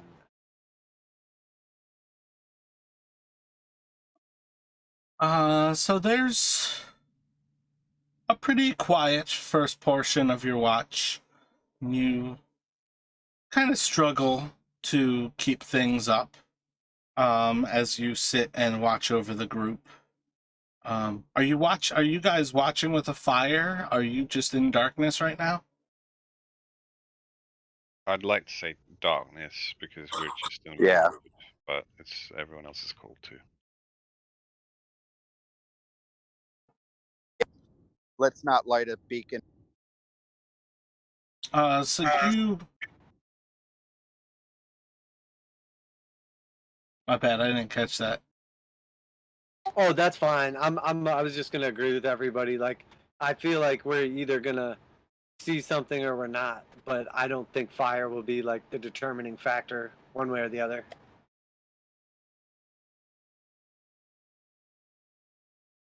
So you kind of struggle to keep yourself awake and kind of present in the moment during your watch. But after a short little while, you start to hear like little chirps almost. Like, I don't even know if I can imitate this.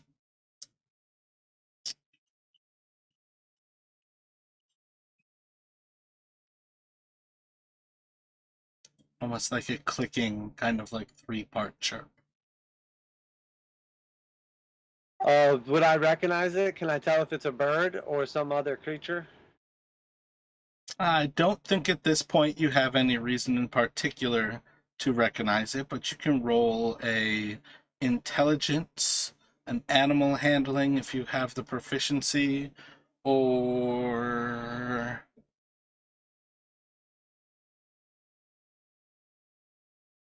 you could do. I think it's rough regardless, but you could go for your insight.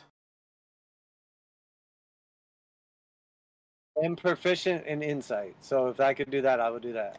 Oh no, yeah, that's I was looking at your proficiencies in particular to see.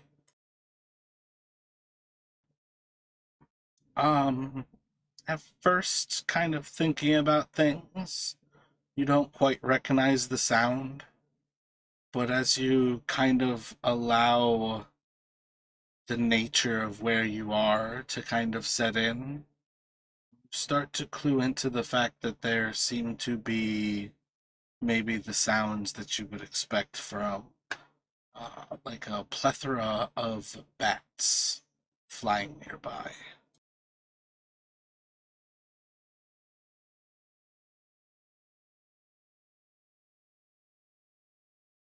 Um, okay, I think Sarkis would probably.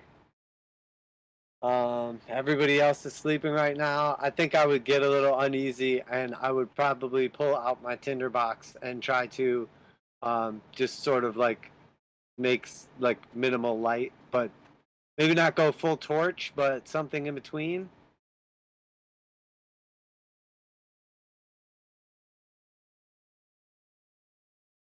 What are you thinking? Well, I feel like we found a bunch of candles. Can I light one of those?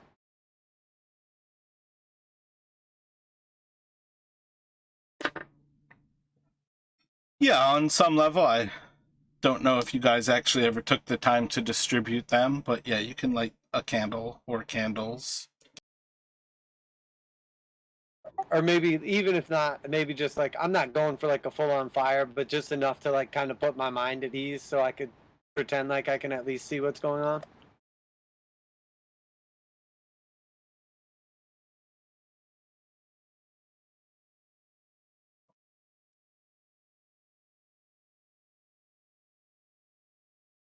Whoops. So what is that? A 3? As you start to light the first of the candles that you have, you start to notice that there seem to be some of these creatures in the trees around you.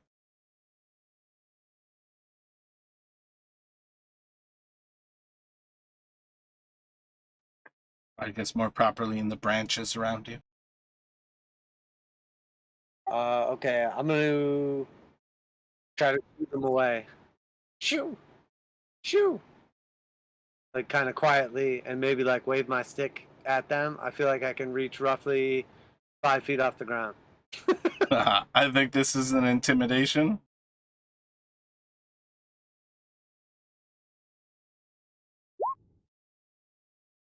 Eight with disadvantage.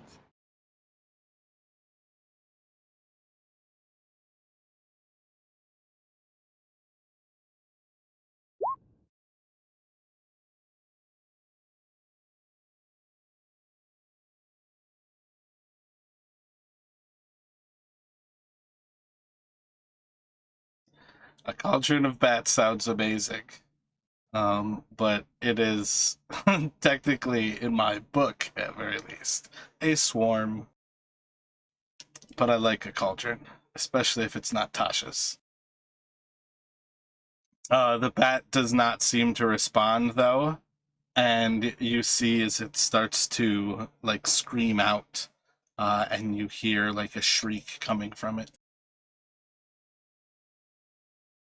I would like to. Is it pretty far away from me right now? I mean, it's in the tree. It's feet, like, many feet away, but... To pull out my blowgun and try to murk it. So I will pull it out and take one of my little darts and give it a shot.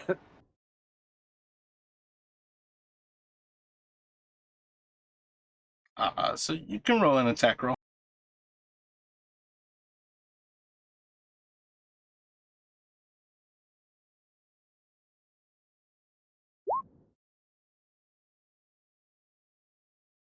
$24? Or wait, do I get just no? Not on attack rolls. 24 to hit. Correct. This is just a straight attack.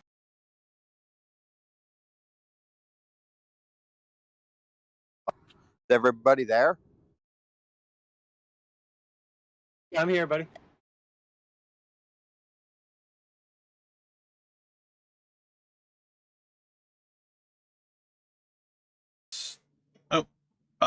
So let's have you all place yourselves on this makeshift map where you are sleeping kind of in this just this circular space.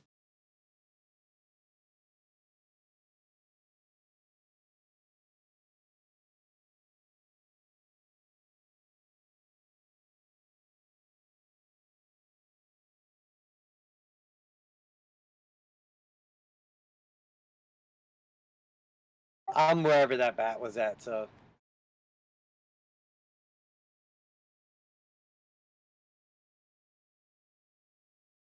who's the halfling now, Vox? Yeah. Ooh. Do you want to place yourself on this here, Al? Where you'd like to be in relation to the others?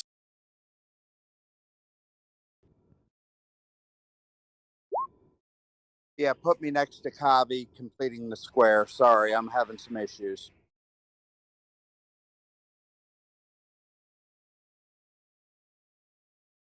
Perfect.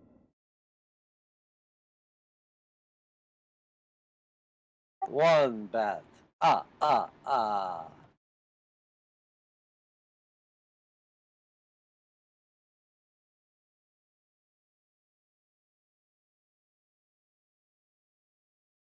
Sorry, it felt appropriate. It's one of those things that's so bad it was actually good. It's so hard for me to not think of the count whenever we play like Curse of Strahd.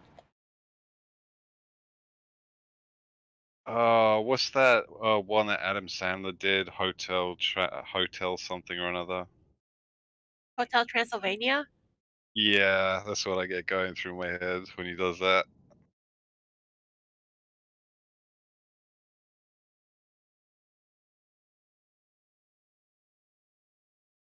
As you shoot and sink a dart into this bat, uh, a large like portion of the tree is going to kind of like flap to life, as there seems to be a cauldron of bats in that area, and they start to swarm towards you.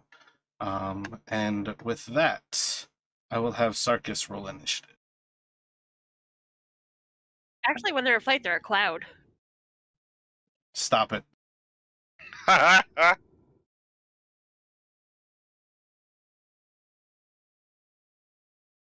Cloudy cauldron of bat swarms. Great.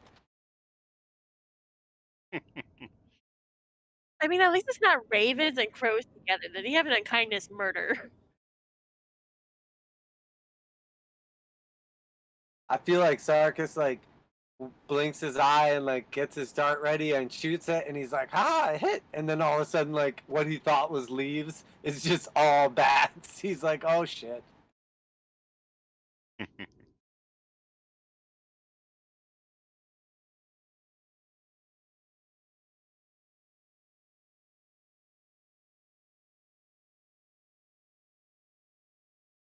You sorry, DM. You just won Sarkis's initiative, right? Not ours as well. All of you all are sleeping right now. Yeah, that's what I thought. So as the bats start to swarm around you, Sarkis, they're going to start to bite into you. And they're going to hit with a 22 and are going to deal 5 piercing damage to you. Affirmative. And then it's going to go to your turn.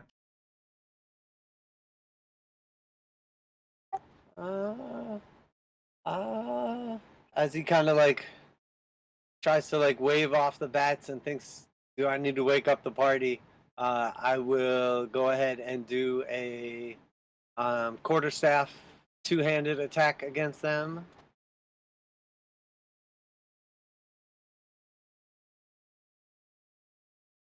Oh, 9 to hit. To kind of swing, they seem to be responding to the flow of your staff and moving out of the path of it as you swing. Okay, I'm gonna spend a key point and do flurry of blows. And the first one, I will unarmed strike, try to like grasp one of them out of like midair and do damage to it. You do, in fact, hit. As I like start squeezing the life out of this little fucker, I'm gonna use my other second part of the flurry of blows to hand of heal myself.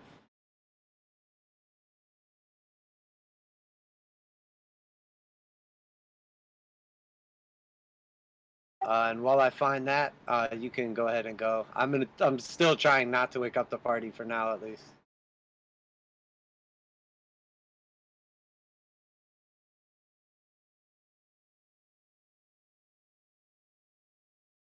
How wounded are you right now? After those 7? Like gaining, what is it, 2 more? After I gain the 7, I currently have 20 life, so I'm above half life.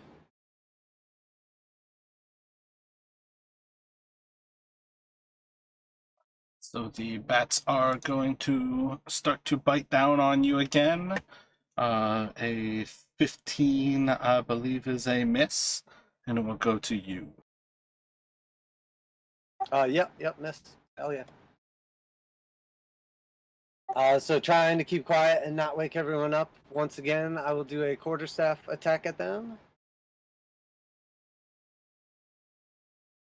For a 10 to hit this time. Again, they seem to be responding to the location of the staff and moving out of the way. Okay, I'm going to do flurry of blows again and try to snatch one of these little guys out of the air again and Ozzy Osbourne it. Oh yeah, You there's do an that. Ozzy. grab the bat and I hold it close and I said, be gone! And I'll bite its head off.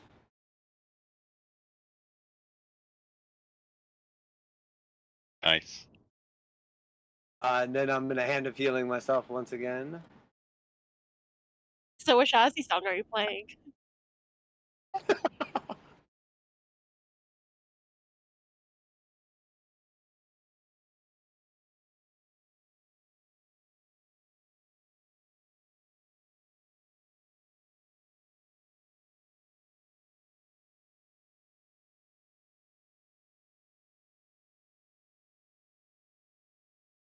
They are going to try to.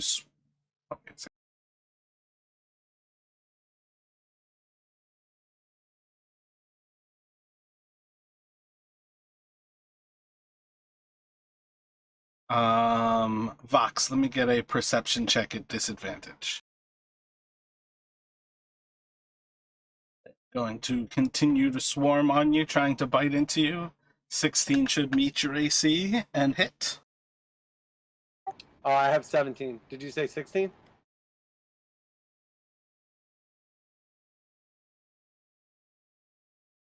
I have old stats for you, apparently.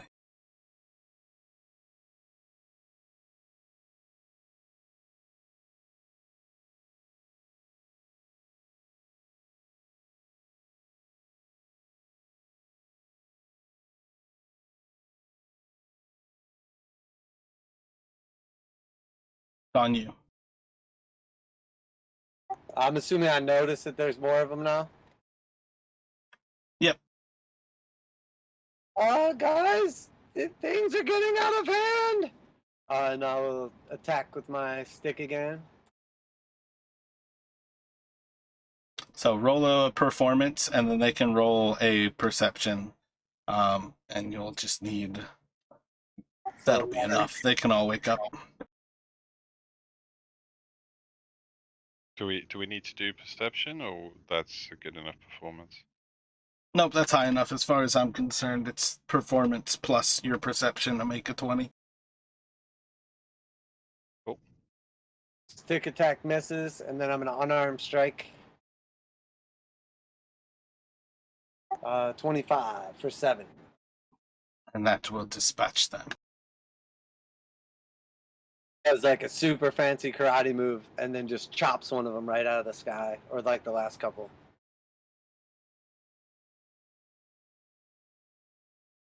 And then I'm actually, assuming everybody else is still sleeping, I would like to like run over and try to get in between this number 5. Like, those are 2 swarms that are swarming around Vox right now. Okay, well, I'll just like try to come to Vox's aid, like just to get in there, maybe potentially make myself a target.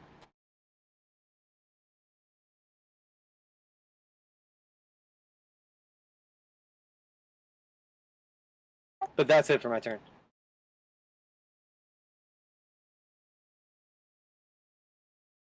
And then the next set is going to try to attack Vox with a 20 to hit. Should be a hit Yep. for 5 piercing damage.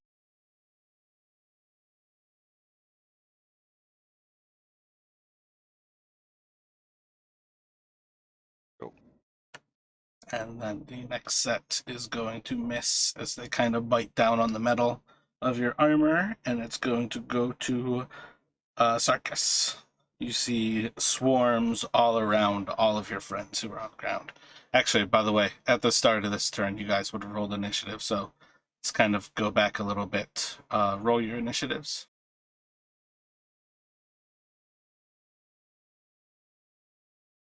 What's your dex bonus, Flea? And I also need you to roll one more d20. Because this is still a disadvantage.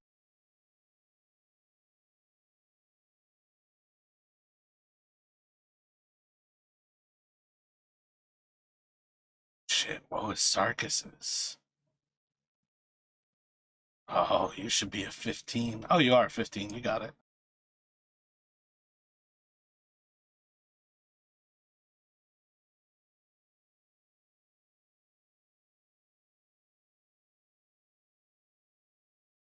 And do you know your dex bonus offhand, Al? +3.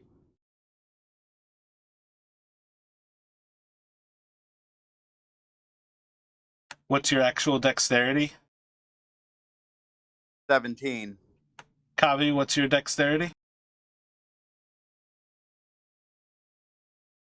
14. Wait, how is it 14 and you've got a +3 to initiative? Oh, because of your bard shit. Did you gain an extra half?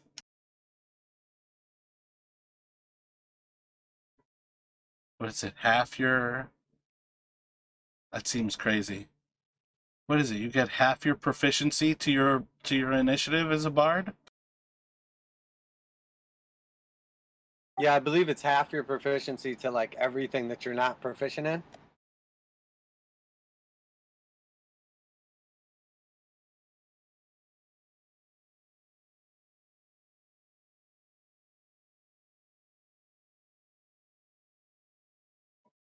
All right, so there we go. Now we're on Sarkis. You see swarms around everyone. I don't think Okay. there's any reason that you could actually distinguish that there are two swarms on Vox, but there are swarms around all of them who are on the ground. Okay, and does anybody look particularly injured, or can I tell, or is it just kind of a crapshoot right now? Is any below half-life? Nope. No. Okay, cool. I will just do my stick attack at one of the two that's on Vox. Let's say number 5, because that's the one I can see.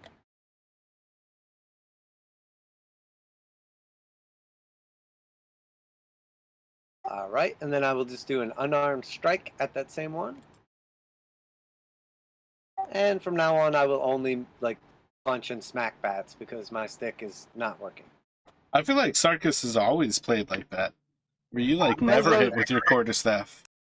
Like I try to use it like a weapon, but I feel like an old lady just like swinging her broom at stuff. And then like when I use my karate skills, I go like full ninja halfling. But yeah, that's my turn. Gonna go to Vox.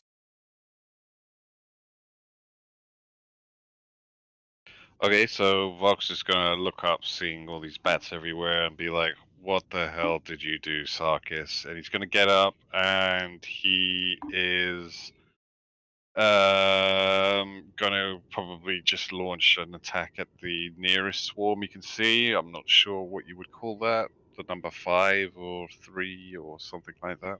Whichever one's been damaged, if you can tell. I don't think there's a reason why you guys would be able to tell, but for what it's matters, I would say you can roll a die, and odd will be 5, even will be, I think the other one on you is 4. What type of die? Any die. Any die but a D1. Because we're just looking for odd or even.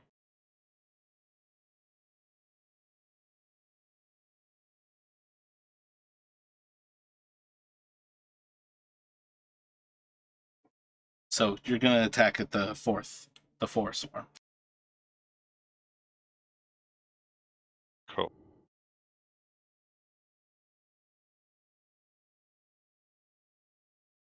That will hit. Cool.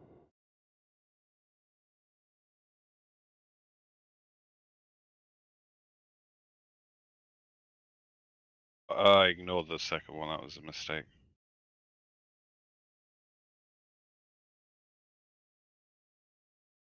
Do you have any bonus action? I do not.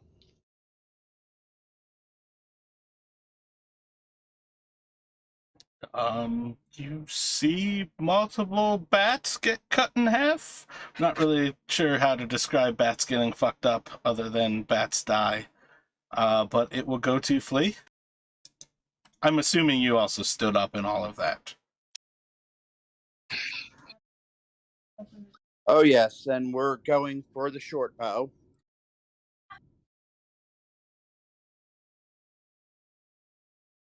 I mean, is this a situation where I could attack with daggers? That would be the preference, but I don't know if it's applicable.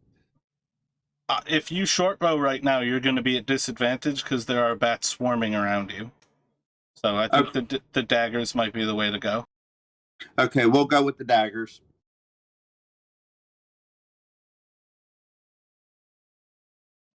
Is this again, like, have you rolled on D&D and it's just not showing up on Roll20?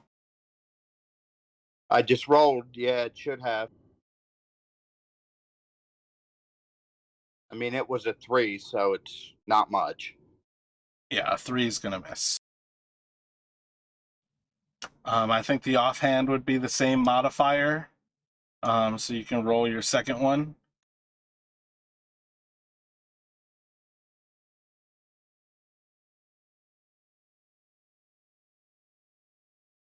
And that's a 13, and my modifier is a plus 5, so I should hit. Gotcha. Yep, so the 13 will hit. So you can roll the damage, and this one would have no modifier. So I think it's just the D4 for a short sword, or a dagger. You're right.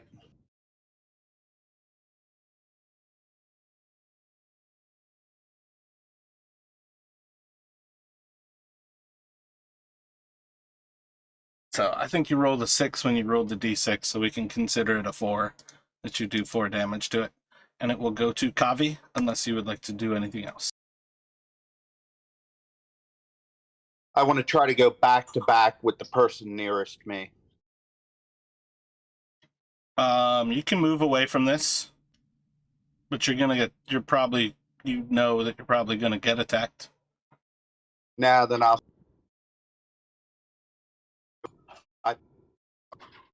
thought I was close enough. Sorry.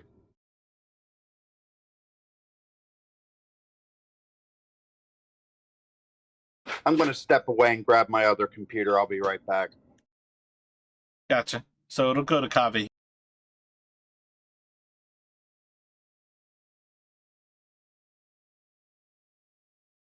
Alright, so I'm also going to use a dagger and try and hit the bat closest.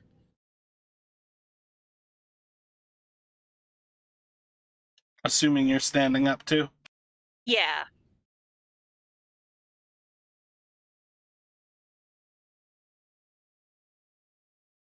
You hit the bats, cutting a few down.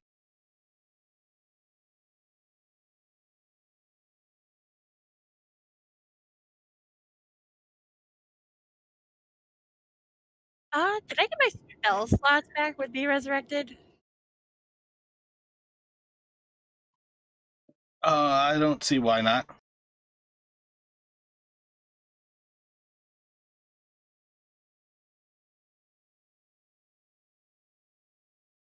Alright, and how's Darkus looking?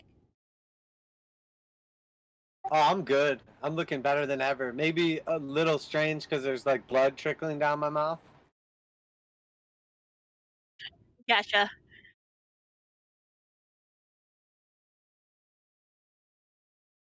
And this is how COVID entered Barovia. That's so fucked up. Oh wow. Found patient 0.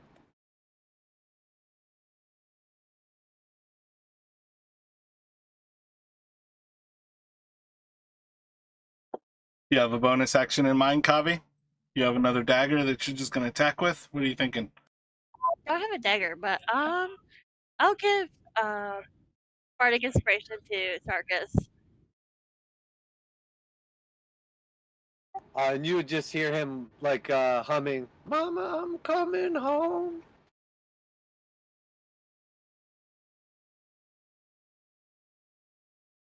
So I think down the line, let's just get one of these on each of you.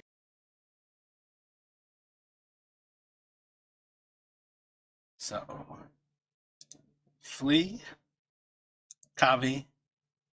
That should hit with a 17, Kavi. For 6 damage. Sarkis should hit with a 20 for 4 damage, Sarkis.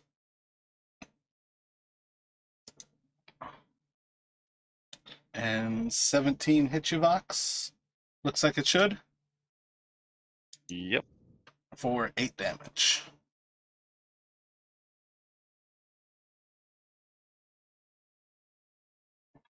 So the bats are just swarming around your persons, and they're just trying to bite into the metal and into your flesh.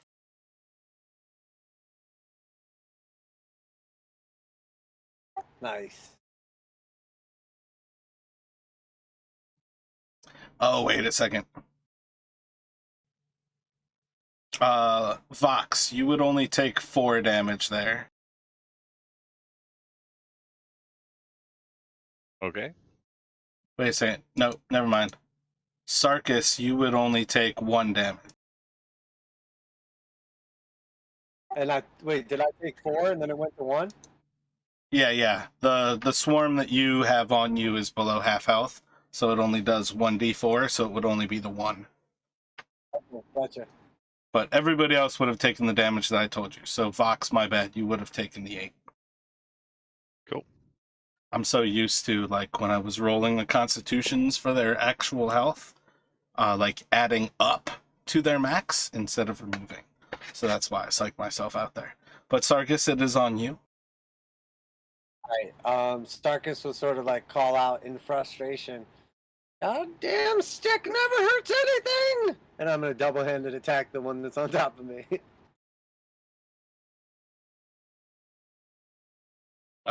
So 6 damage. 6, yeah. Oh, Um, sorry, just to cut in for 2 seconds. With the Sentinel feat, would that have kicked in from someone else getting attacked right next to me as well? Post Sentinel. Like, do you know? Can you tell me what Sentinel does? Because if it does, then yes. But you guys have to be the experts of your characters. There's only so much that I can track myself. Yeah, no, I wasn't sure who else was attacked. Where I am in position to everybody else. So The bat swarms are literally on top of you all, so you're underneath all of these swarms right now. yeah, that sounds right though, Vox. I'm pretty sure if it attacks someone other than you, you would get a opportunity attack. yeah, that's what I'm thinking.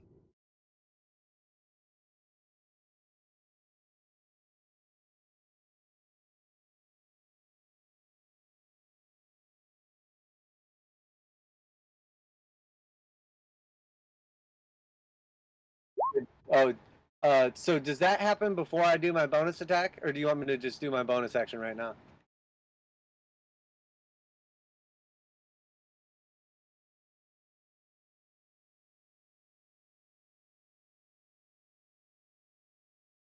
I think he could possibly kill the creature, so I would say just determine where you would locate your attack, assuming he kills them, and then you can roll it, and then roll your attack, Vox.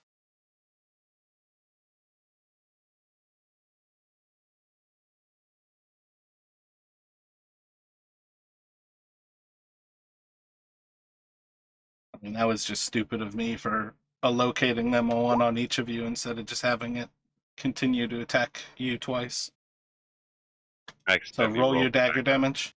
I didn't mean to roll the dagger. It was a mistake. Roll the damage.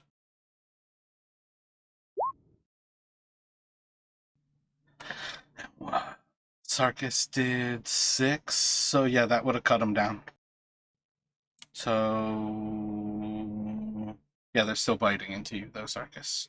So take the 1 still, and then those die. So you can deal your 6 and then your bonus attack to what you would like to, Sarkis.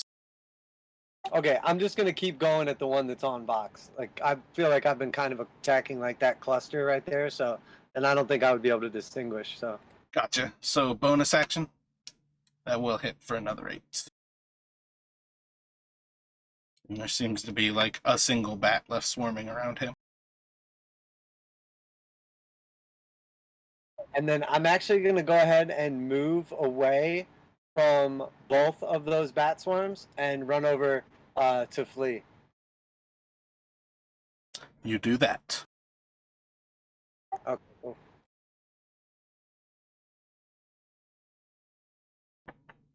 It's on Vox. Okay, so I will try to take out the remainder of the bats in the swarm that's next to me before moving.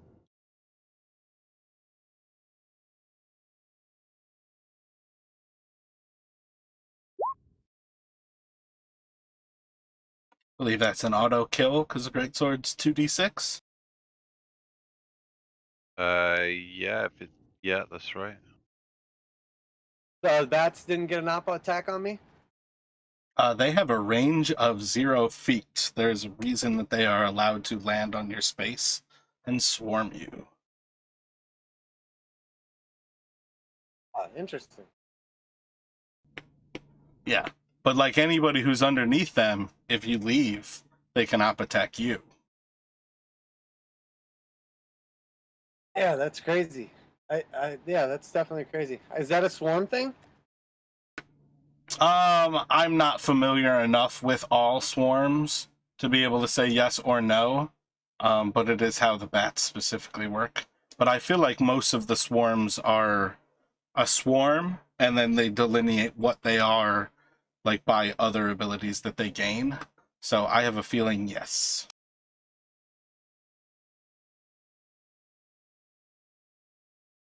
Cool. That's me done then. Otherwise, So we'll go to Flea if Al is back.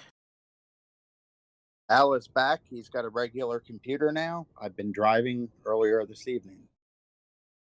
I was thinking that's what was going on.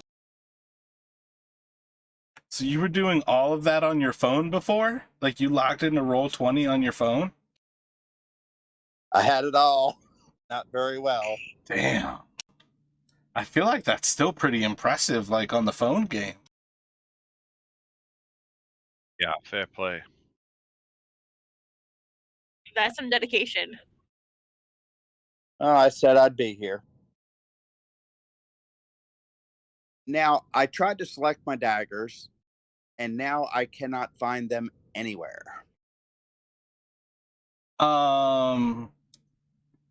Like one thing I know is you have to like allocate them, actually clicking that you are using them, and then it should show up as an action. So maybe selecting them before you might have like deselected them. Maybe. Let me roll on it.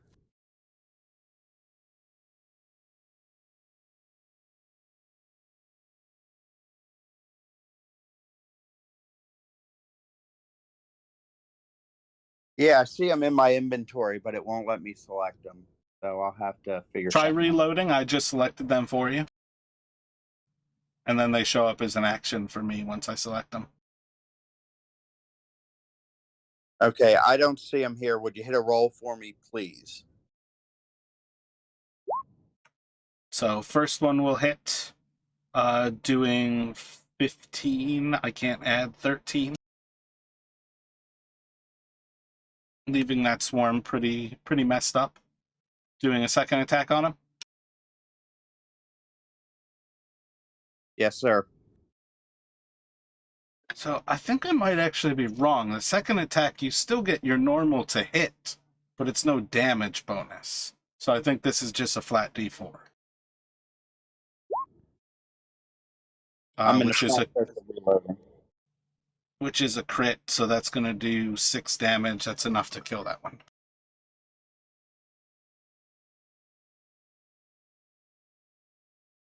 And then it will go to Kavi.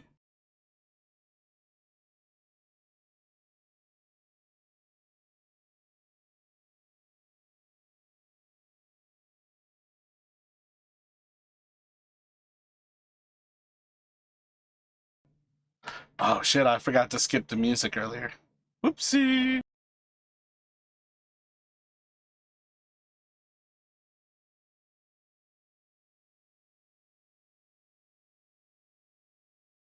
Are you there right now, Key? I am. I was just thinking. I'm just gonna stick with the dagger at the moment.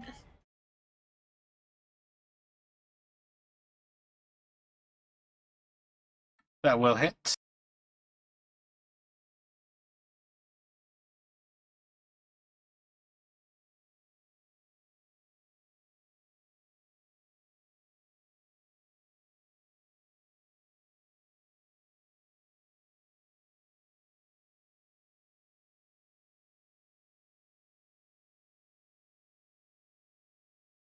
I'm gonna get plead bardic inspiration as well.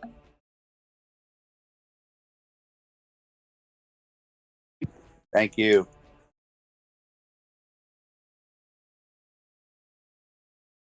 Oh, I don't even have Kavi's stats anymore. Does a 12 hit you, Kavi?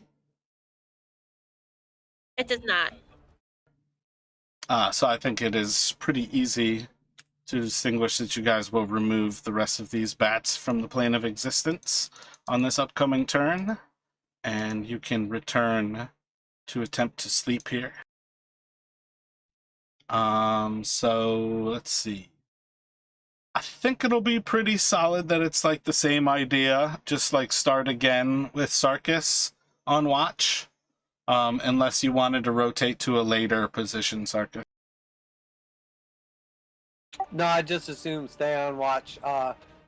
Can I use the bardic inspiration on my first check, or is it pretty much run out of time? It's 10 minutes, and technically that's a thing across like the hour. So I feel like no. Yeah, no worries. Just because of how things play, I feel like that 10 minutes is going to wear off while you are all still like adrenalined up. I don't think you're like immediately going to sleep after the battle.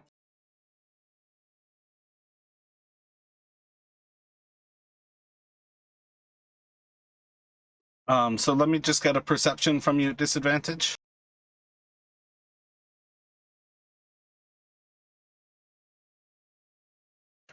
And then one more.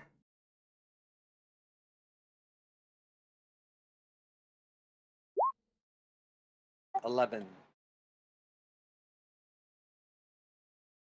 I'm going to do a quick test roll to make sure everything.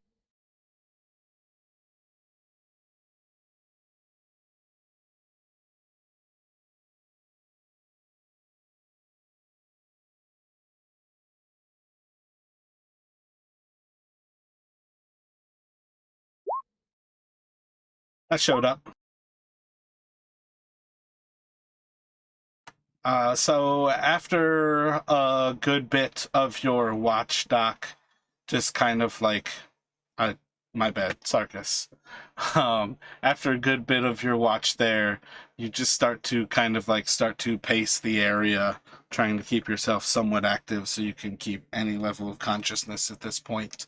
And after probably another good section, half hour, 45 minutes or so, you find a small little piece of plastic in the ground, and when you kind of like lift over to pick it up, you see this pink and yellow, looks like a tobacco pipe, but it's made out of plastic.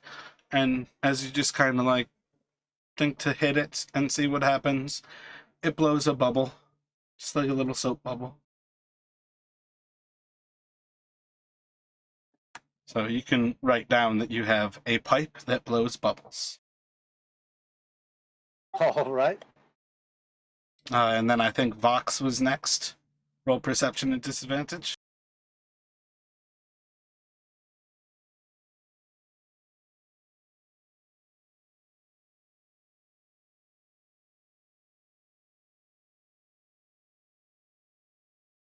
And then one more.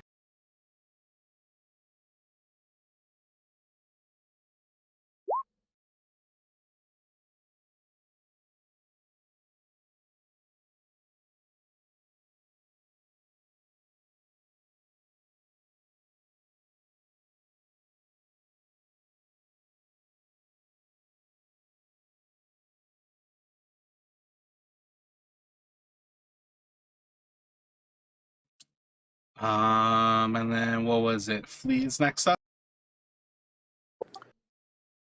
Yes, sir. Roll a perception disadvantage.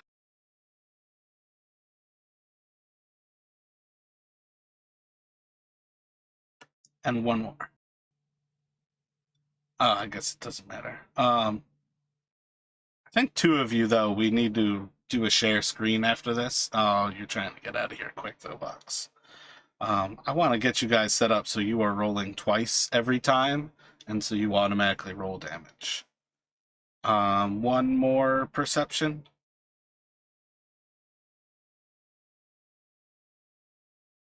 Although, those are all persuasions right now, but your perception bonus is pretty high, right? +5.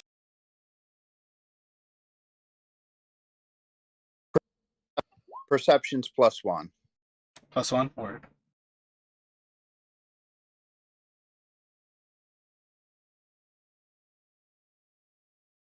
Let's consider persuading nobody.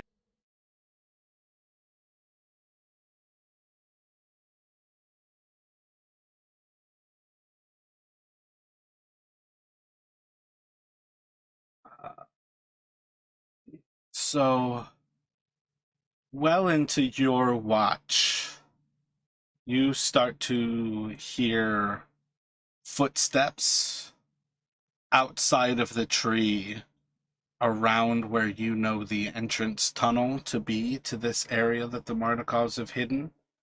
And you start to hear the familiar, like, cracking sound of the blights as the tree-like shapes of these creatures moves into forms, and they, like, crack the wood as they're bending and walking. And I think, what is it right now? It's still early enough. You are going to understand that the druids probably found where you all are staying. I'm going to wake up the rest of the party.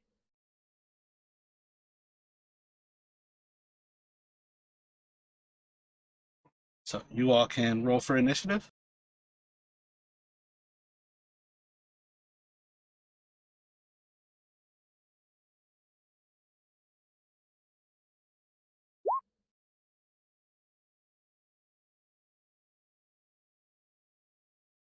Oh, son of a bitch, Fox, you don't have your armor on.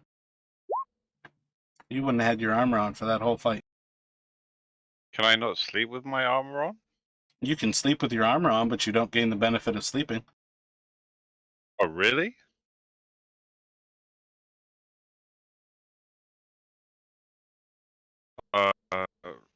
Okay. The only people who can live in their armor are people in light armor.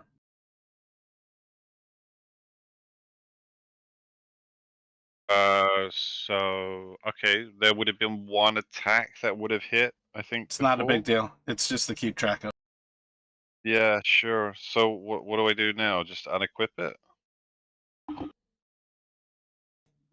I mean, that's a simple thing to do while you're effectively sleeping, is to go through that process, reminding yourself.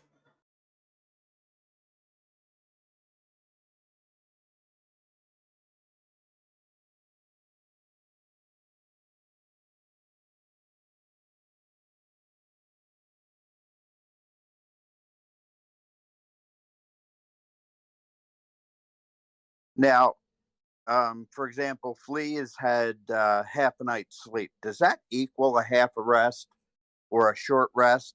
And then the other half would be another short rest? How does that all work?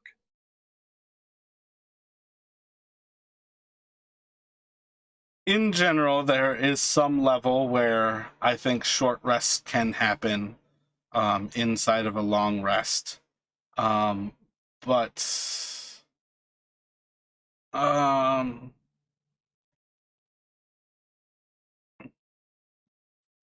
it's not something that it's a part of the rules. It's something to bend it. Do you need a short rest at this point? Do you have hit dice? No, I was just thinking for the group in general. I mean, Kabi's been sleeping the same amount of time. Like, if you fight, you lose the long rest ability. Getting through the night is the trick of a long rest. It's not meant to be easy. Okay, thanks. Can we just run or hide?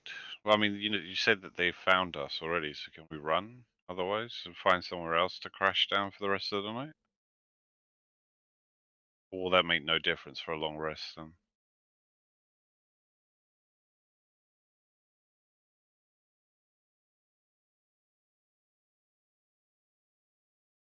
Flea, roll another die for your initiative.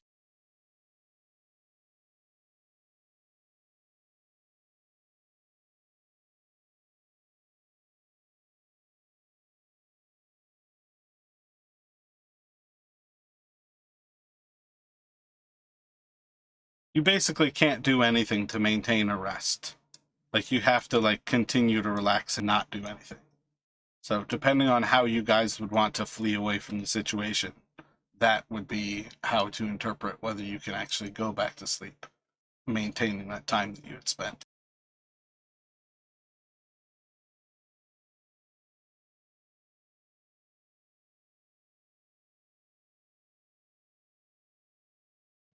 So, what are you thinking while you wake them up, Lee? What are you going to say? Blight's coming. Blight's coming. Do we fight or do we run?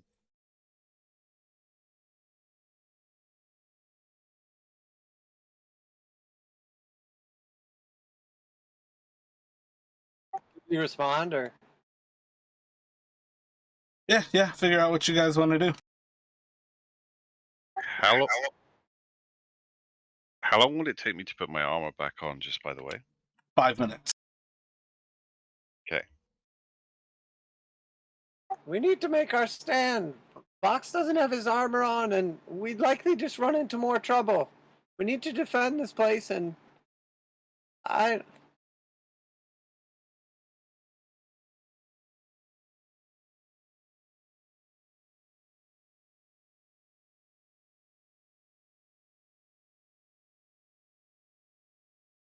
And the blights are the ones that shoot the darts. Correct? The blights are all of the, like, vegetation that they raise to life. You can tell that it is something like that, but you have no clue what you're facing. Got it.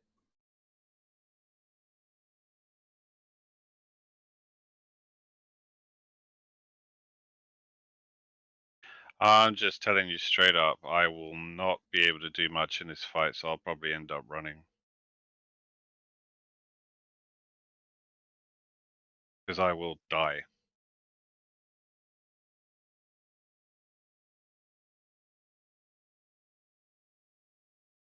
Avi, how about you?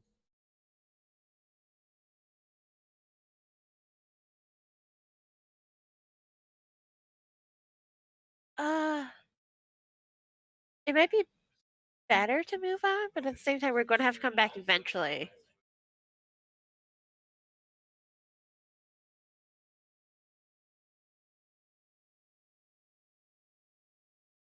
How are you for hit points? Okay. I'm at like 16, I believe.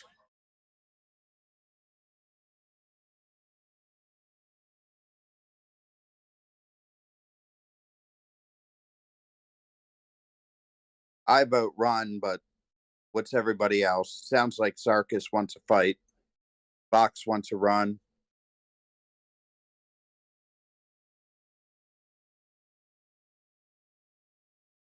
well, I'm just not convinced if we just run away, we're just gonna lose everything that's on us, and then we might just run into like wolves or something else stronger.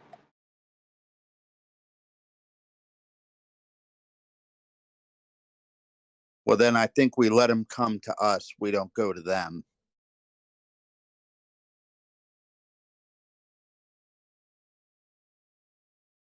Yeah, I agree. That's what I said. We should try to make a stand here, like, and make them come to us.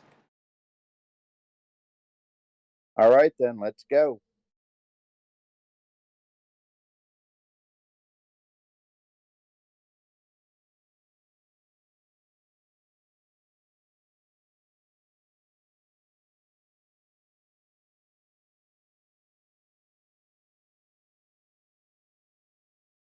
But I mean, if it's just a couple blights, we can always try to fight them. If all of a sudden we see a bunch of druids, maybe we can change the plan.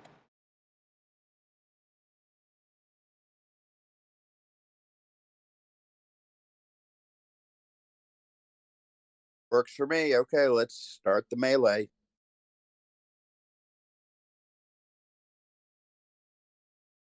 Moving. Stop moving.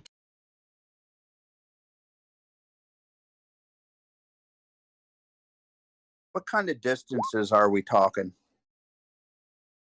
Measure it. They're currently 60 plus feet away.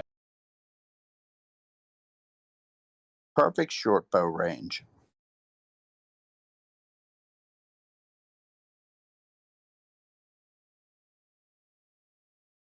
This crappy Microsoft Surface is even, and the tablet. And it's gonna go to flee.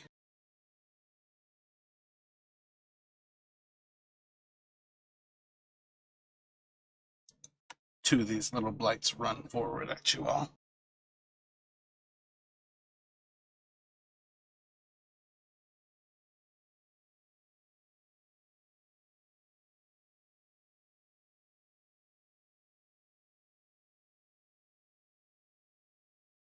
That will hit, dealing 6 damage.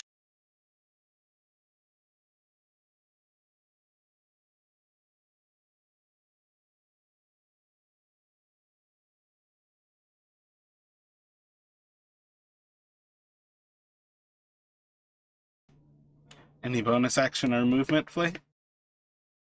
Yeah, since they're running into close quarters, I'm switching to daggers. Then it should go to Sarkis.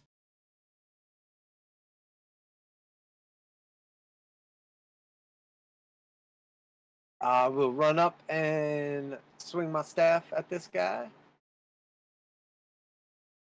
21 for 6. That will kill.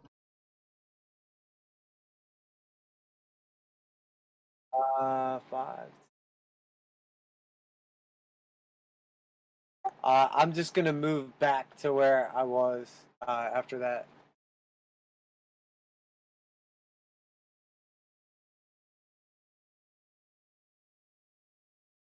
Okay, perfect, right there.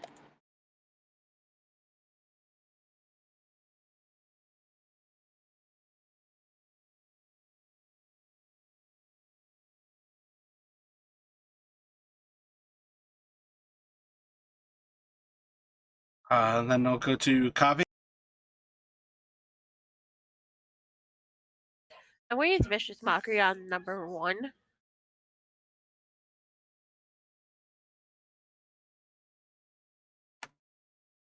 Why that one? Just get rid of the back line.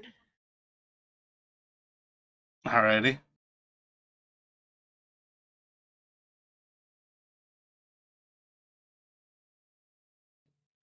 The tree does not seem hurt by your words.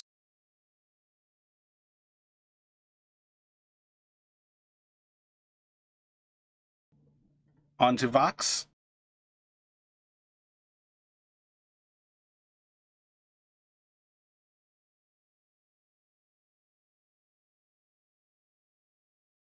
Vox, can I throw 2 javelins at once if that's all I've got out? Like 1 in each hand, or can I only throw 1? I do not believe javelins are light. Oh, okay.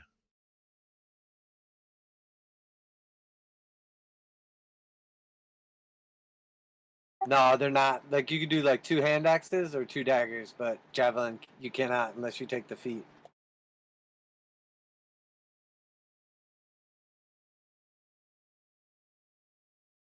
That's gonna miss. It just kind of like plinks off of its armor. And by armor, I mean bark.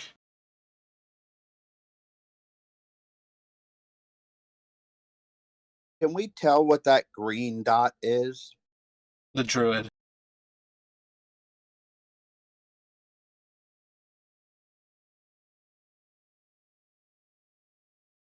That's what I thought.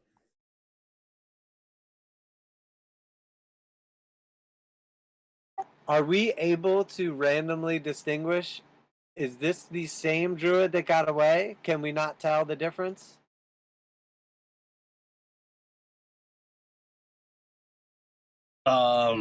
Roll a perception check at disadvantage.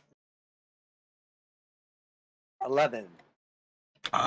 Looks like a druid. They've got a lot of shit in their hair.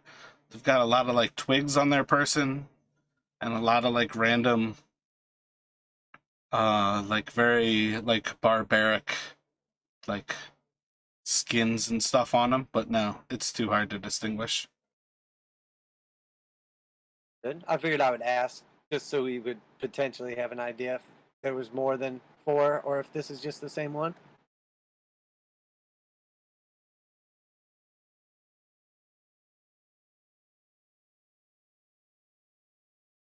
They are going to reach out as a spell starts to weave from their hand.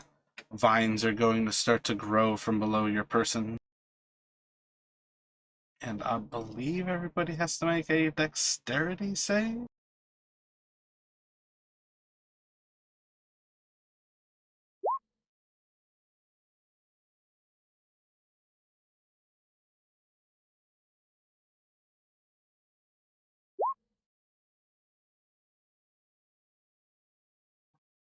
My bad, it's a strength saving throw. So, who's got like vastly different mods on their strength versus their dex?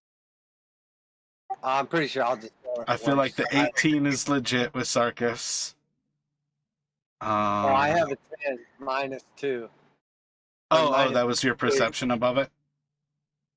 Yeah, so you're gonna fail with yours. I think the DC is 12 on the druid. Yeah, DC's 12. That would be like a 5 or something. So Sark Flea's 17 or whatever is going to pass. I assume Vox has a better dex or strength save, so that should pass. Yeah, you don't have to re-roll. Again, we just switched the modifier out. So you would have a 21 on that. And then Kavi? Are we talking saving throws? Yep, strength saving throw. Mine's a +1. You didn't roll one, so just roll a strength saving throw.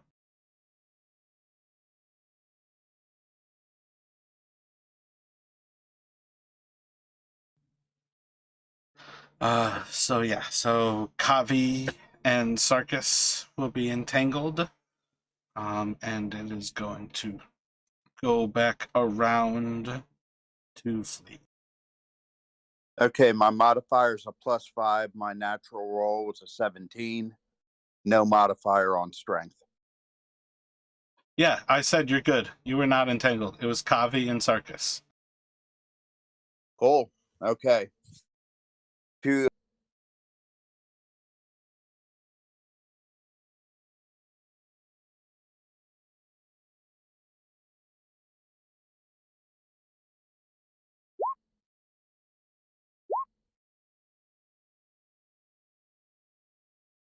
Wait, what are you going for right here? Just throwing daggers?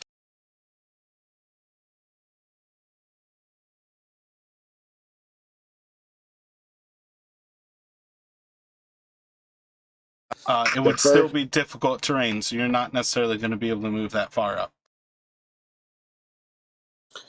Okay. So I think if you moved out and then around, you're looking at 40 feet. It'd actually be 45. I think more properly, you're looking at something like that.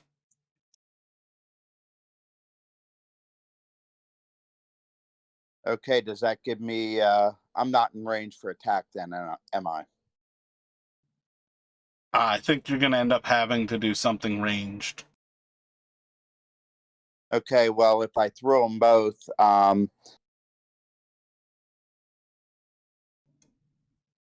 Say if you like ran out of the entanglement, I think that's 15, 20, get like 30, and then yeah, daggers I think are 20 40s. I don't think you're getting into your short range, into the normal range of them. okay.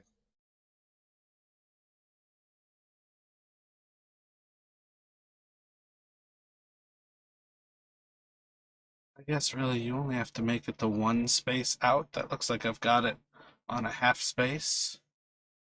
So, but yeah, I feel like you were still at like a 30 instead of the 20-foot range.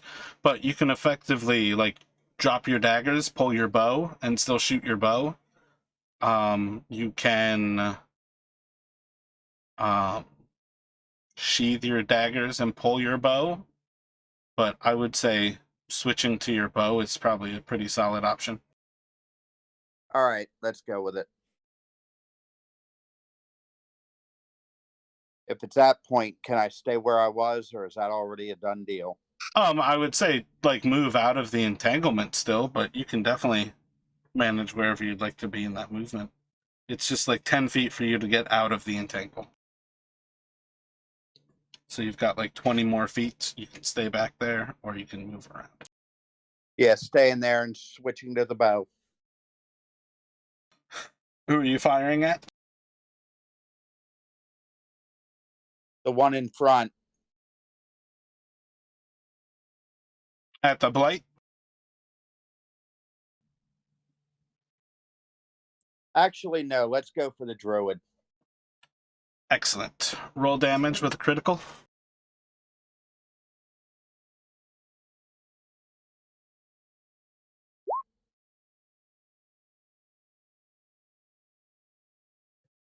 Doing 15.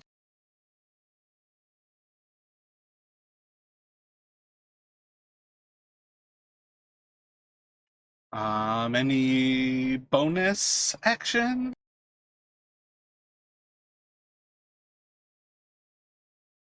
No, not at this point. I'm too far away. Go for Sarkis. Oh, so what is this again? Am I grappled and restrained? You are restrained on this one. Which is your speed's reduced to 0, and you have disadvantage on attack rolls and dexterity saving throws. And attacks have advantage on you. My other option is a strength check to try to escape. Yeah, strength check, and I think you'd have and it's going to be disadvantage still, because it's a check, against 12, I think was the DC. Yeah, I'm in rough shape either way. I'll go for, is it a strength saving throw or is it just regular strength check? Now it's a strength check, so that's why it's disadvantage.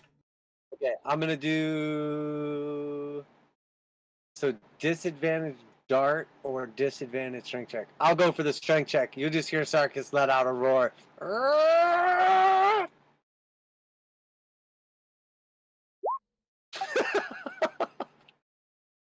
And nothing happens.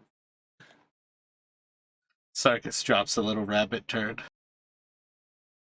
Definitely poops a little. Just a little fart comes out. That's it. And I'm done.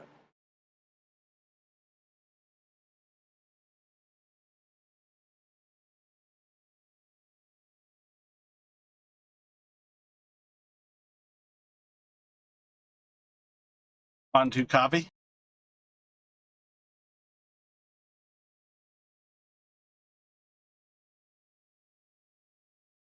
Kami's also just going to try and get out of here.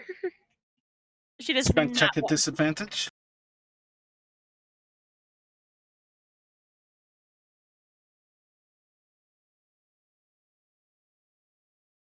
You bust free.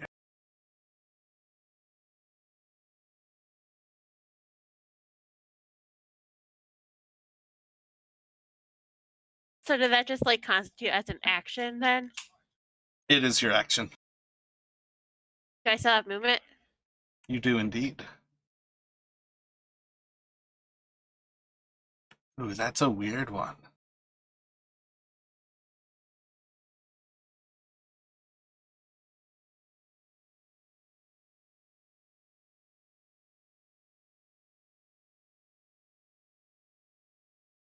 I feel like you would still have your movement. Because you've got it through your whole turn. You didn't technically use it. When the spell ends, your movement would go back to 30. Yeah, I think you've got your movement. Yeah, she's just gonna move like out of the enclosure. Any bonus action?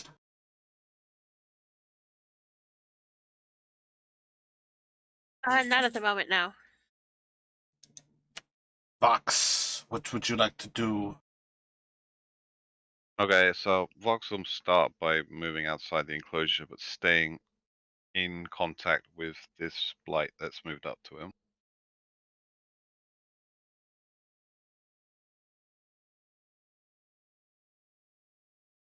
Okay, I don't know where my token just disappeared. Oh, right. Okay, thank you. Thanks. And it might move one space up to the right. Then attack with his greatsword with the closest blight.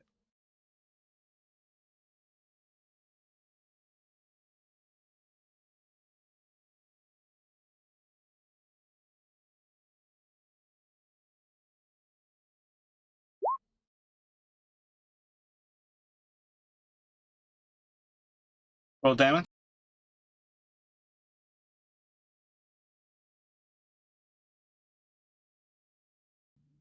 What else are you doing?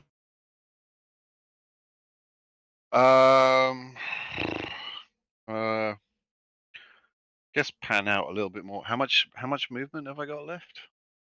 Maybe 10, 15, if that. Is that right? I think it's Or am I 20 for you to get out of there. So you're at 20, 10 more movement. 10 more.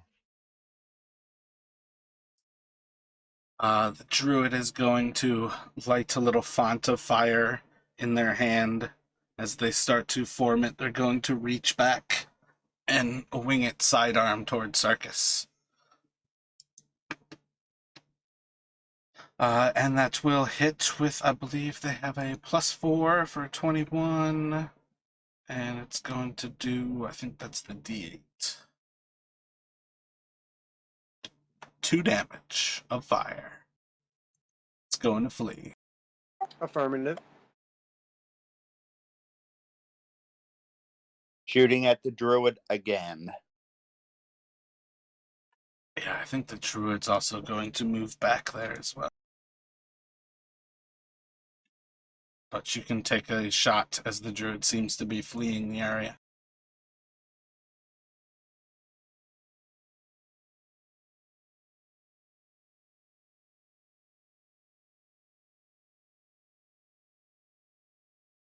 Solid hit.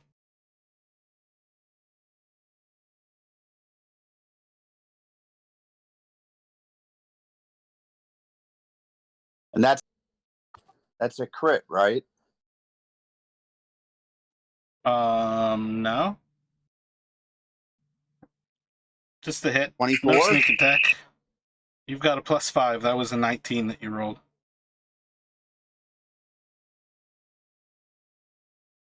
Okay. It's gonna go to Sarkis. Can I tell, is that druid like fucked up, or is it just like trying to move? Druid looks fucked up. Okay, I'm gonna, let's see, 60 range. I'm gonna shoot a dart at it. I think it's right within range. I didn't actually measure it. It looked like within 60. Yeah, it's at 55, I think, from you. Okay, perfect. So just disadvantage attack then? Sounds about right.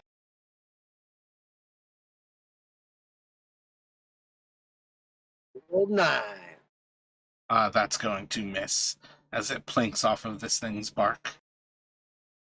And as Sarkis is like restrained and can't hit it with his dart, I'll just yell out, "You better run!" It doesn't seem to respond to your yell. It's not even intimidated a little bit. All right, I guess, man. As I'm sucked into the earth by vines, I'm done. I think over the course of your experience with these druids, they do not speak common. I think you guys should start to gather that. Oh, sorry. They're gonna learn today. They look back to you and surprisingly say, "Ain't nobody got time for that." And it's gonna go to Kavi.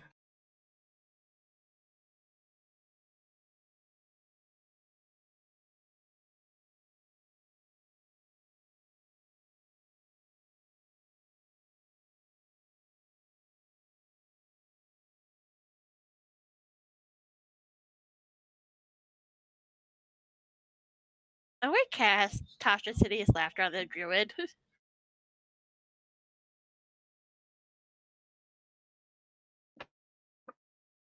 They seem to not understand the words coming out of your mouth and seem unaffected.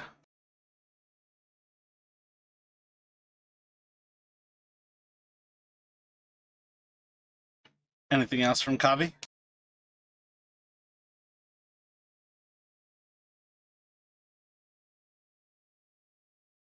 I don't think they need to understand for this spell to be effective. All right, I rolled a 16. They got an 18. They are unaffected. My point was to reinforce the idea that you guys are speaking different languages. Probably missed that part. My bad. No, that was it. On to Vox.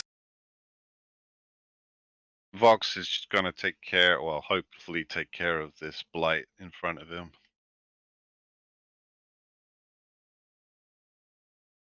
I think at this point you'd probably realize that you pretty much only have to hit it with that sword and these things are going to die.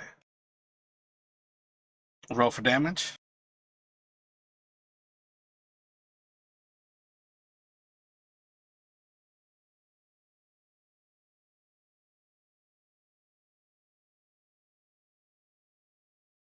It does in fact die. For movement, I'll get as close as I can to catch up with the escaping druid.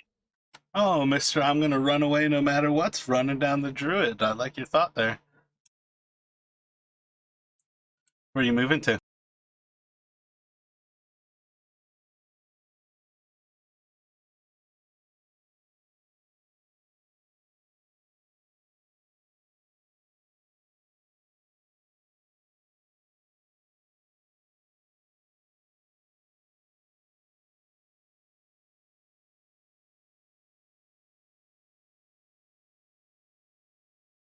Roll a strength saving throw.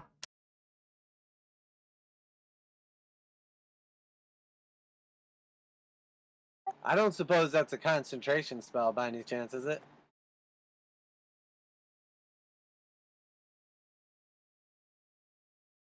I don't see anything on it that is... it is concentration. So yours would drop. I broke free on my own accord.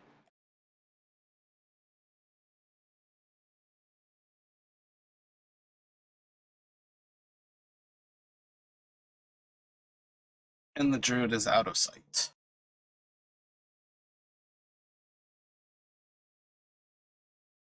Can I attempt to pursue him on my turn?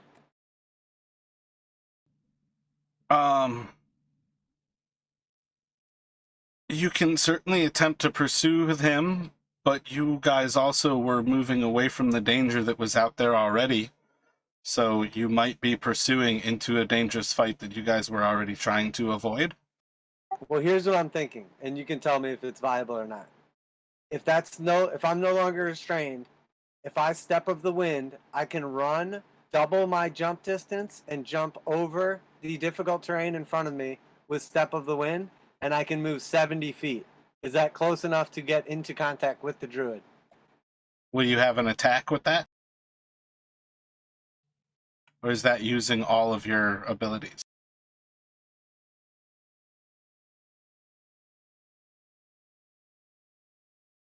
The step of the wind would be my bonus action, so I would still have an action.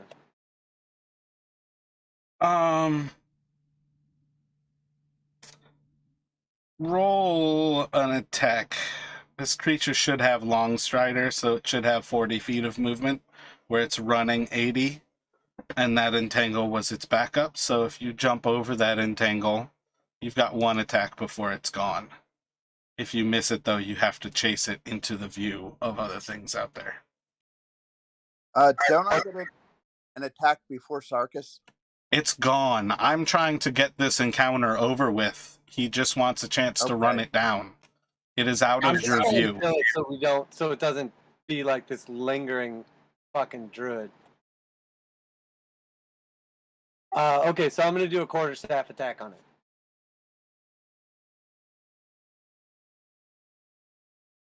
Will a 17? Yeah, you can knock it out.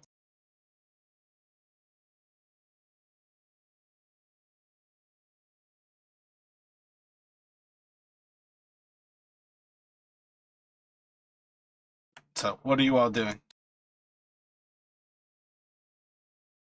If he's knocked out, do you want to check to see if he's got that jewel on him? The one that He was does stolen. not. Do we take him The hostage? tie him up? druids are a people in this place. With it knocked out, you can establish that this is not the one druid who got away. There are druids here, and you guys are encountering the druids.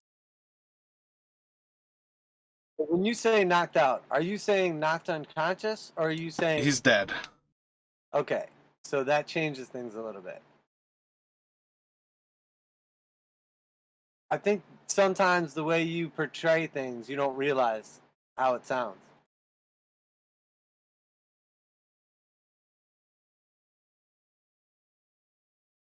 So do we think it's safe to stay here, or? I mean, I don't know. This looks like the only place we can try and attempt to rest.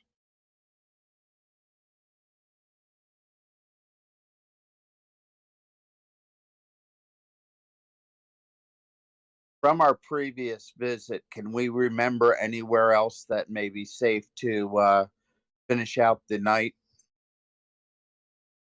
With the fact that the Mardikovs were resting here, I would say no.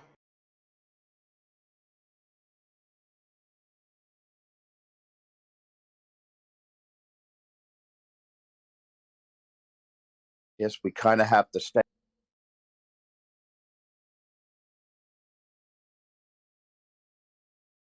So when Sarkis returns back inside, he's like super mopey, and like just kind of dragging his staff with him. And as he gets closer, you would notice that he's crying. What's up, buddy? This place, it's changed me. I've never killed a humanoid before.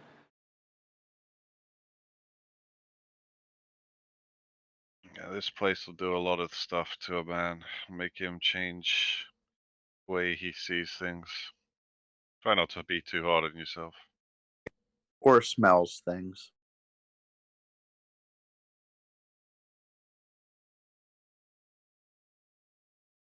You did what you had to do. I'm losing myself. I don't know how much longer we can do this for.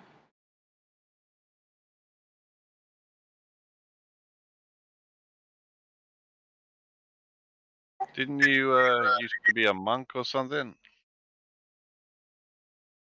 Yes, monk, and we took vows never to kill, only to heal. Right. Well, aside from that Val stuff, monk's pretty good at kind of keeping their shit together, right? Might be time to look at some aspects of your monkhood and maybe not draw too much attention to the others, at least whilst you're knee deep in it, you know? I suppose. I just feel like once you cross certain lines, you can't ever come back.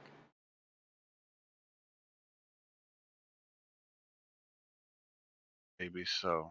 I don't really have an answer for you on that one. This place, like I said, it's built to do that kind of stuff to you. I think it's a test of metal at this point, how far you can endure. We should rest. At least try. That would be the day, wouldn't it? if we can actually rest, we can try. You can take inspiration, Sarkis. Who's taking first watch? I do it this time. Roll a perception.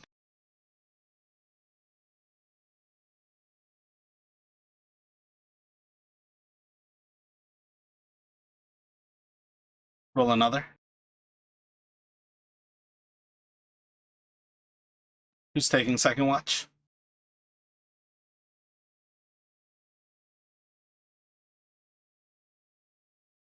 I can take second. Roll a perception. Just give me 2, actually. Don't even...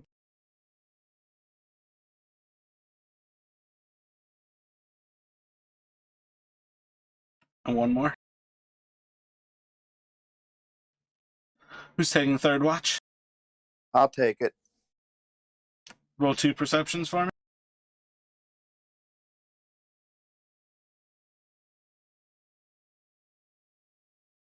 My bad. Roll 4 perceptions. Yeah, they don't even matter. Sarkis, roll 2 perceptions for me. Sarkis, let's see. I think you probably would have been woken up by Flea around sunrise. So this is already into like the starting of the day here. And after a good portion of your watch, it's not long before you start to hear very faint footsteps coming from within the actual forest itself, not from the vineyard. And what would you like to do? What are you thinking?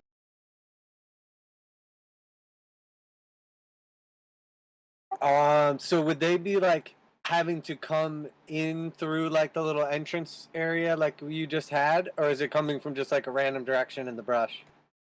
It'd be like from the northeast. They are not coming from that direction. Yeah, I got you. I will try and sneak up and get a look as to. Are we like sort of like in a cave type deal where there's no way I could see out from it, or could I maybe like get close and try to like be sneaky and peek through? Roll stealth disadvantage and a perception disadvantage. Affirmative. I want to try to peep who it is before I wake everybody up and ruin this rest.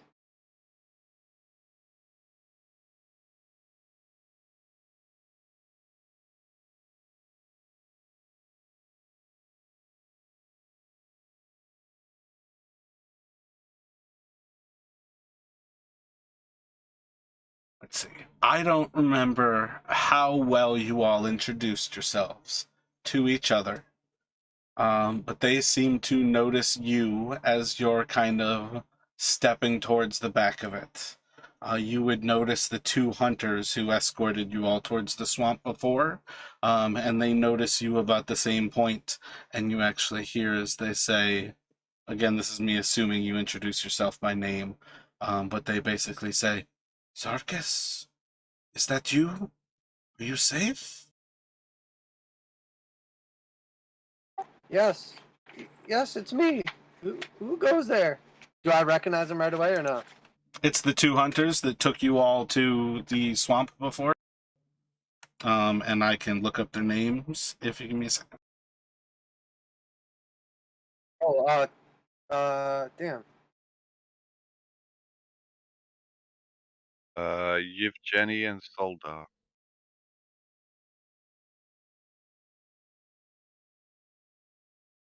Sounds right.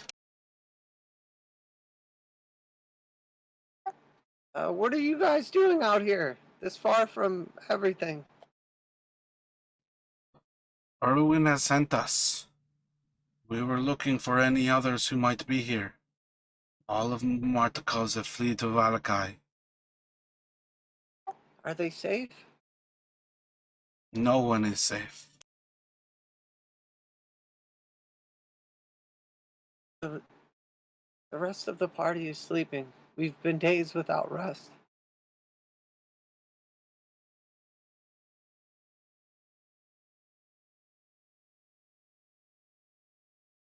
Is it safe to go towards the vineyard so we can make our ways in there? We were under siege by druids and they've taken the vineyard back. We came here to try and rest before we reclaimed it, but they found us and we killed one in the night, but we suspect there's more. The tree. Is it there? Never mind. We will come in through here. Yeah, everybody's gonna wake up.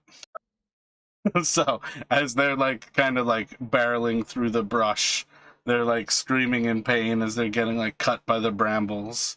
But they'll kind of make their way in as everybody kind of wakes up. They'll just, no, sleep. Our apologies. We are very sorry to have woken you. Sorry. The tree is there. We didn't know what it meant, but we suspect that the druids were behind it.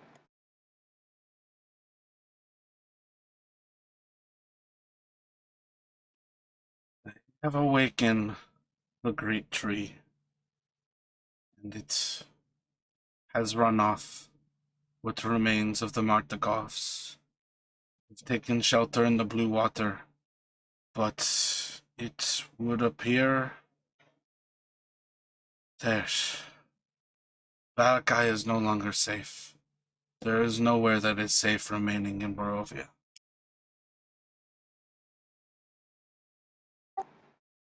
We have not felt safe since we got here, but once we're arrested, we will do our best to reclaim the vineyard and eradicate these evil druids.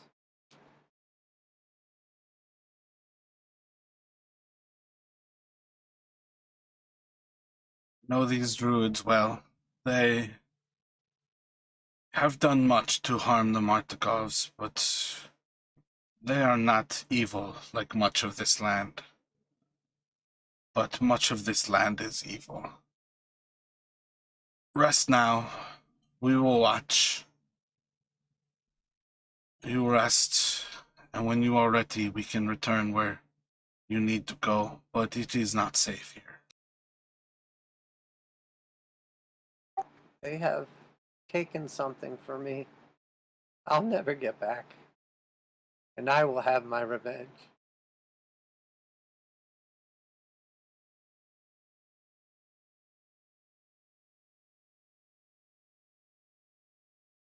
If they have stolen from you, we understand, and we would help you. Thief is a terrible thing to allow. What they have taken cannot be returned.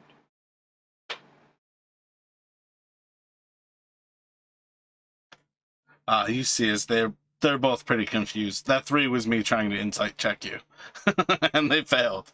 They definitely think you had something physical stolen from you. Yeah, that's okay. He's not particularly looking to like disclose the information, as he doesn't feel like, I mean, they're, I guess, like allies, but not like close allies that he would disclose like personal information like that. So you all can take a long rest here.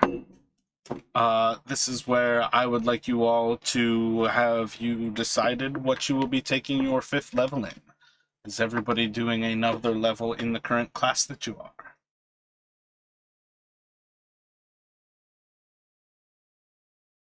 Yes, I am doing a 5th level in Monk. So Sarkis will gain extra attack and stunning strike, and I believe you have a D8 hit die. Will you roll a D8 for us? So you'll gain 5 hit points plus your Constitution. Constitution's handled by D&D Beyond. Just make sure to go into your edit character and then like hit points rolled once you level up and make sure that that's correct. How about Flea? What are you doing for level 5? I'm sticking with the rogue. So you will gain Uncanny Dodge. I think your hit die is a D8 if you want to roll that, see how much you get.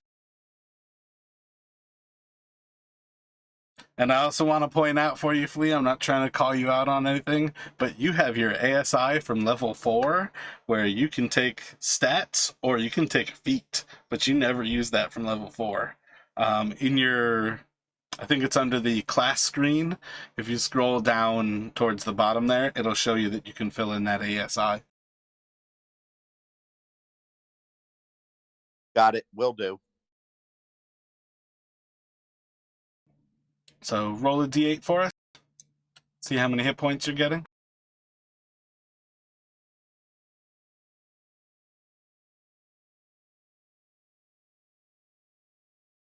You'll get 7 on this one. Key, have you thought about what Kavi will be doing? I'm just gonna stick with Bard. With level 5, you will gain your Font of Inspiration, regaining your inspiration dice on a short and a long rest for now on. And I think the Bard also is a d8. We roll a d8 to see what your hit die is for this, what your gain. Solid. And then Vox, have you thought about what you will do with 5th level? Paladin, sticking it out. So I think a Paladin is a d10. You're going to gain extra attack. Sweet, and finally level 2 slots. Roll a d10 for us.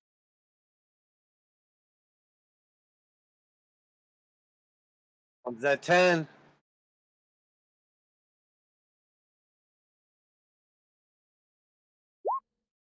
Oh yes, Solid. Nice. look at that.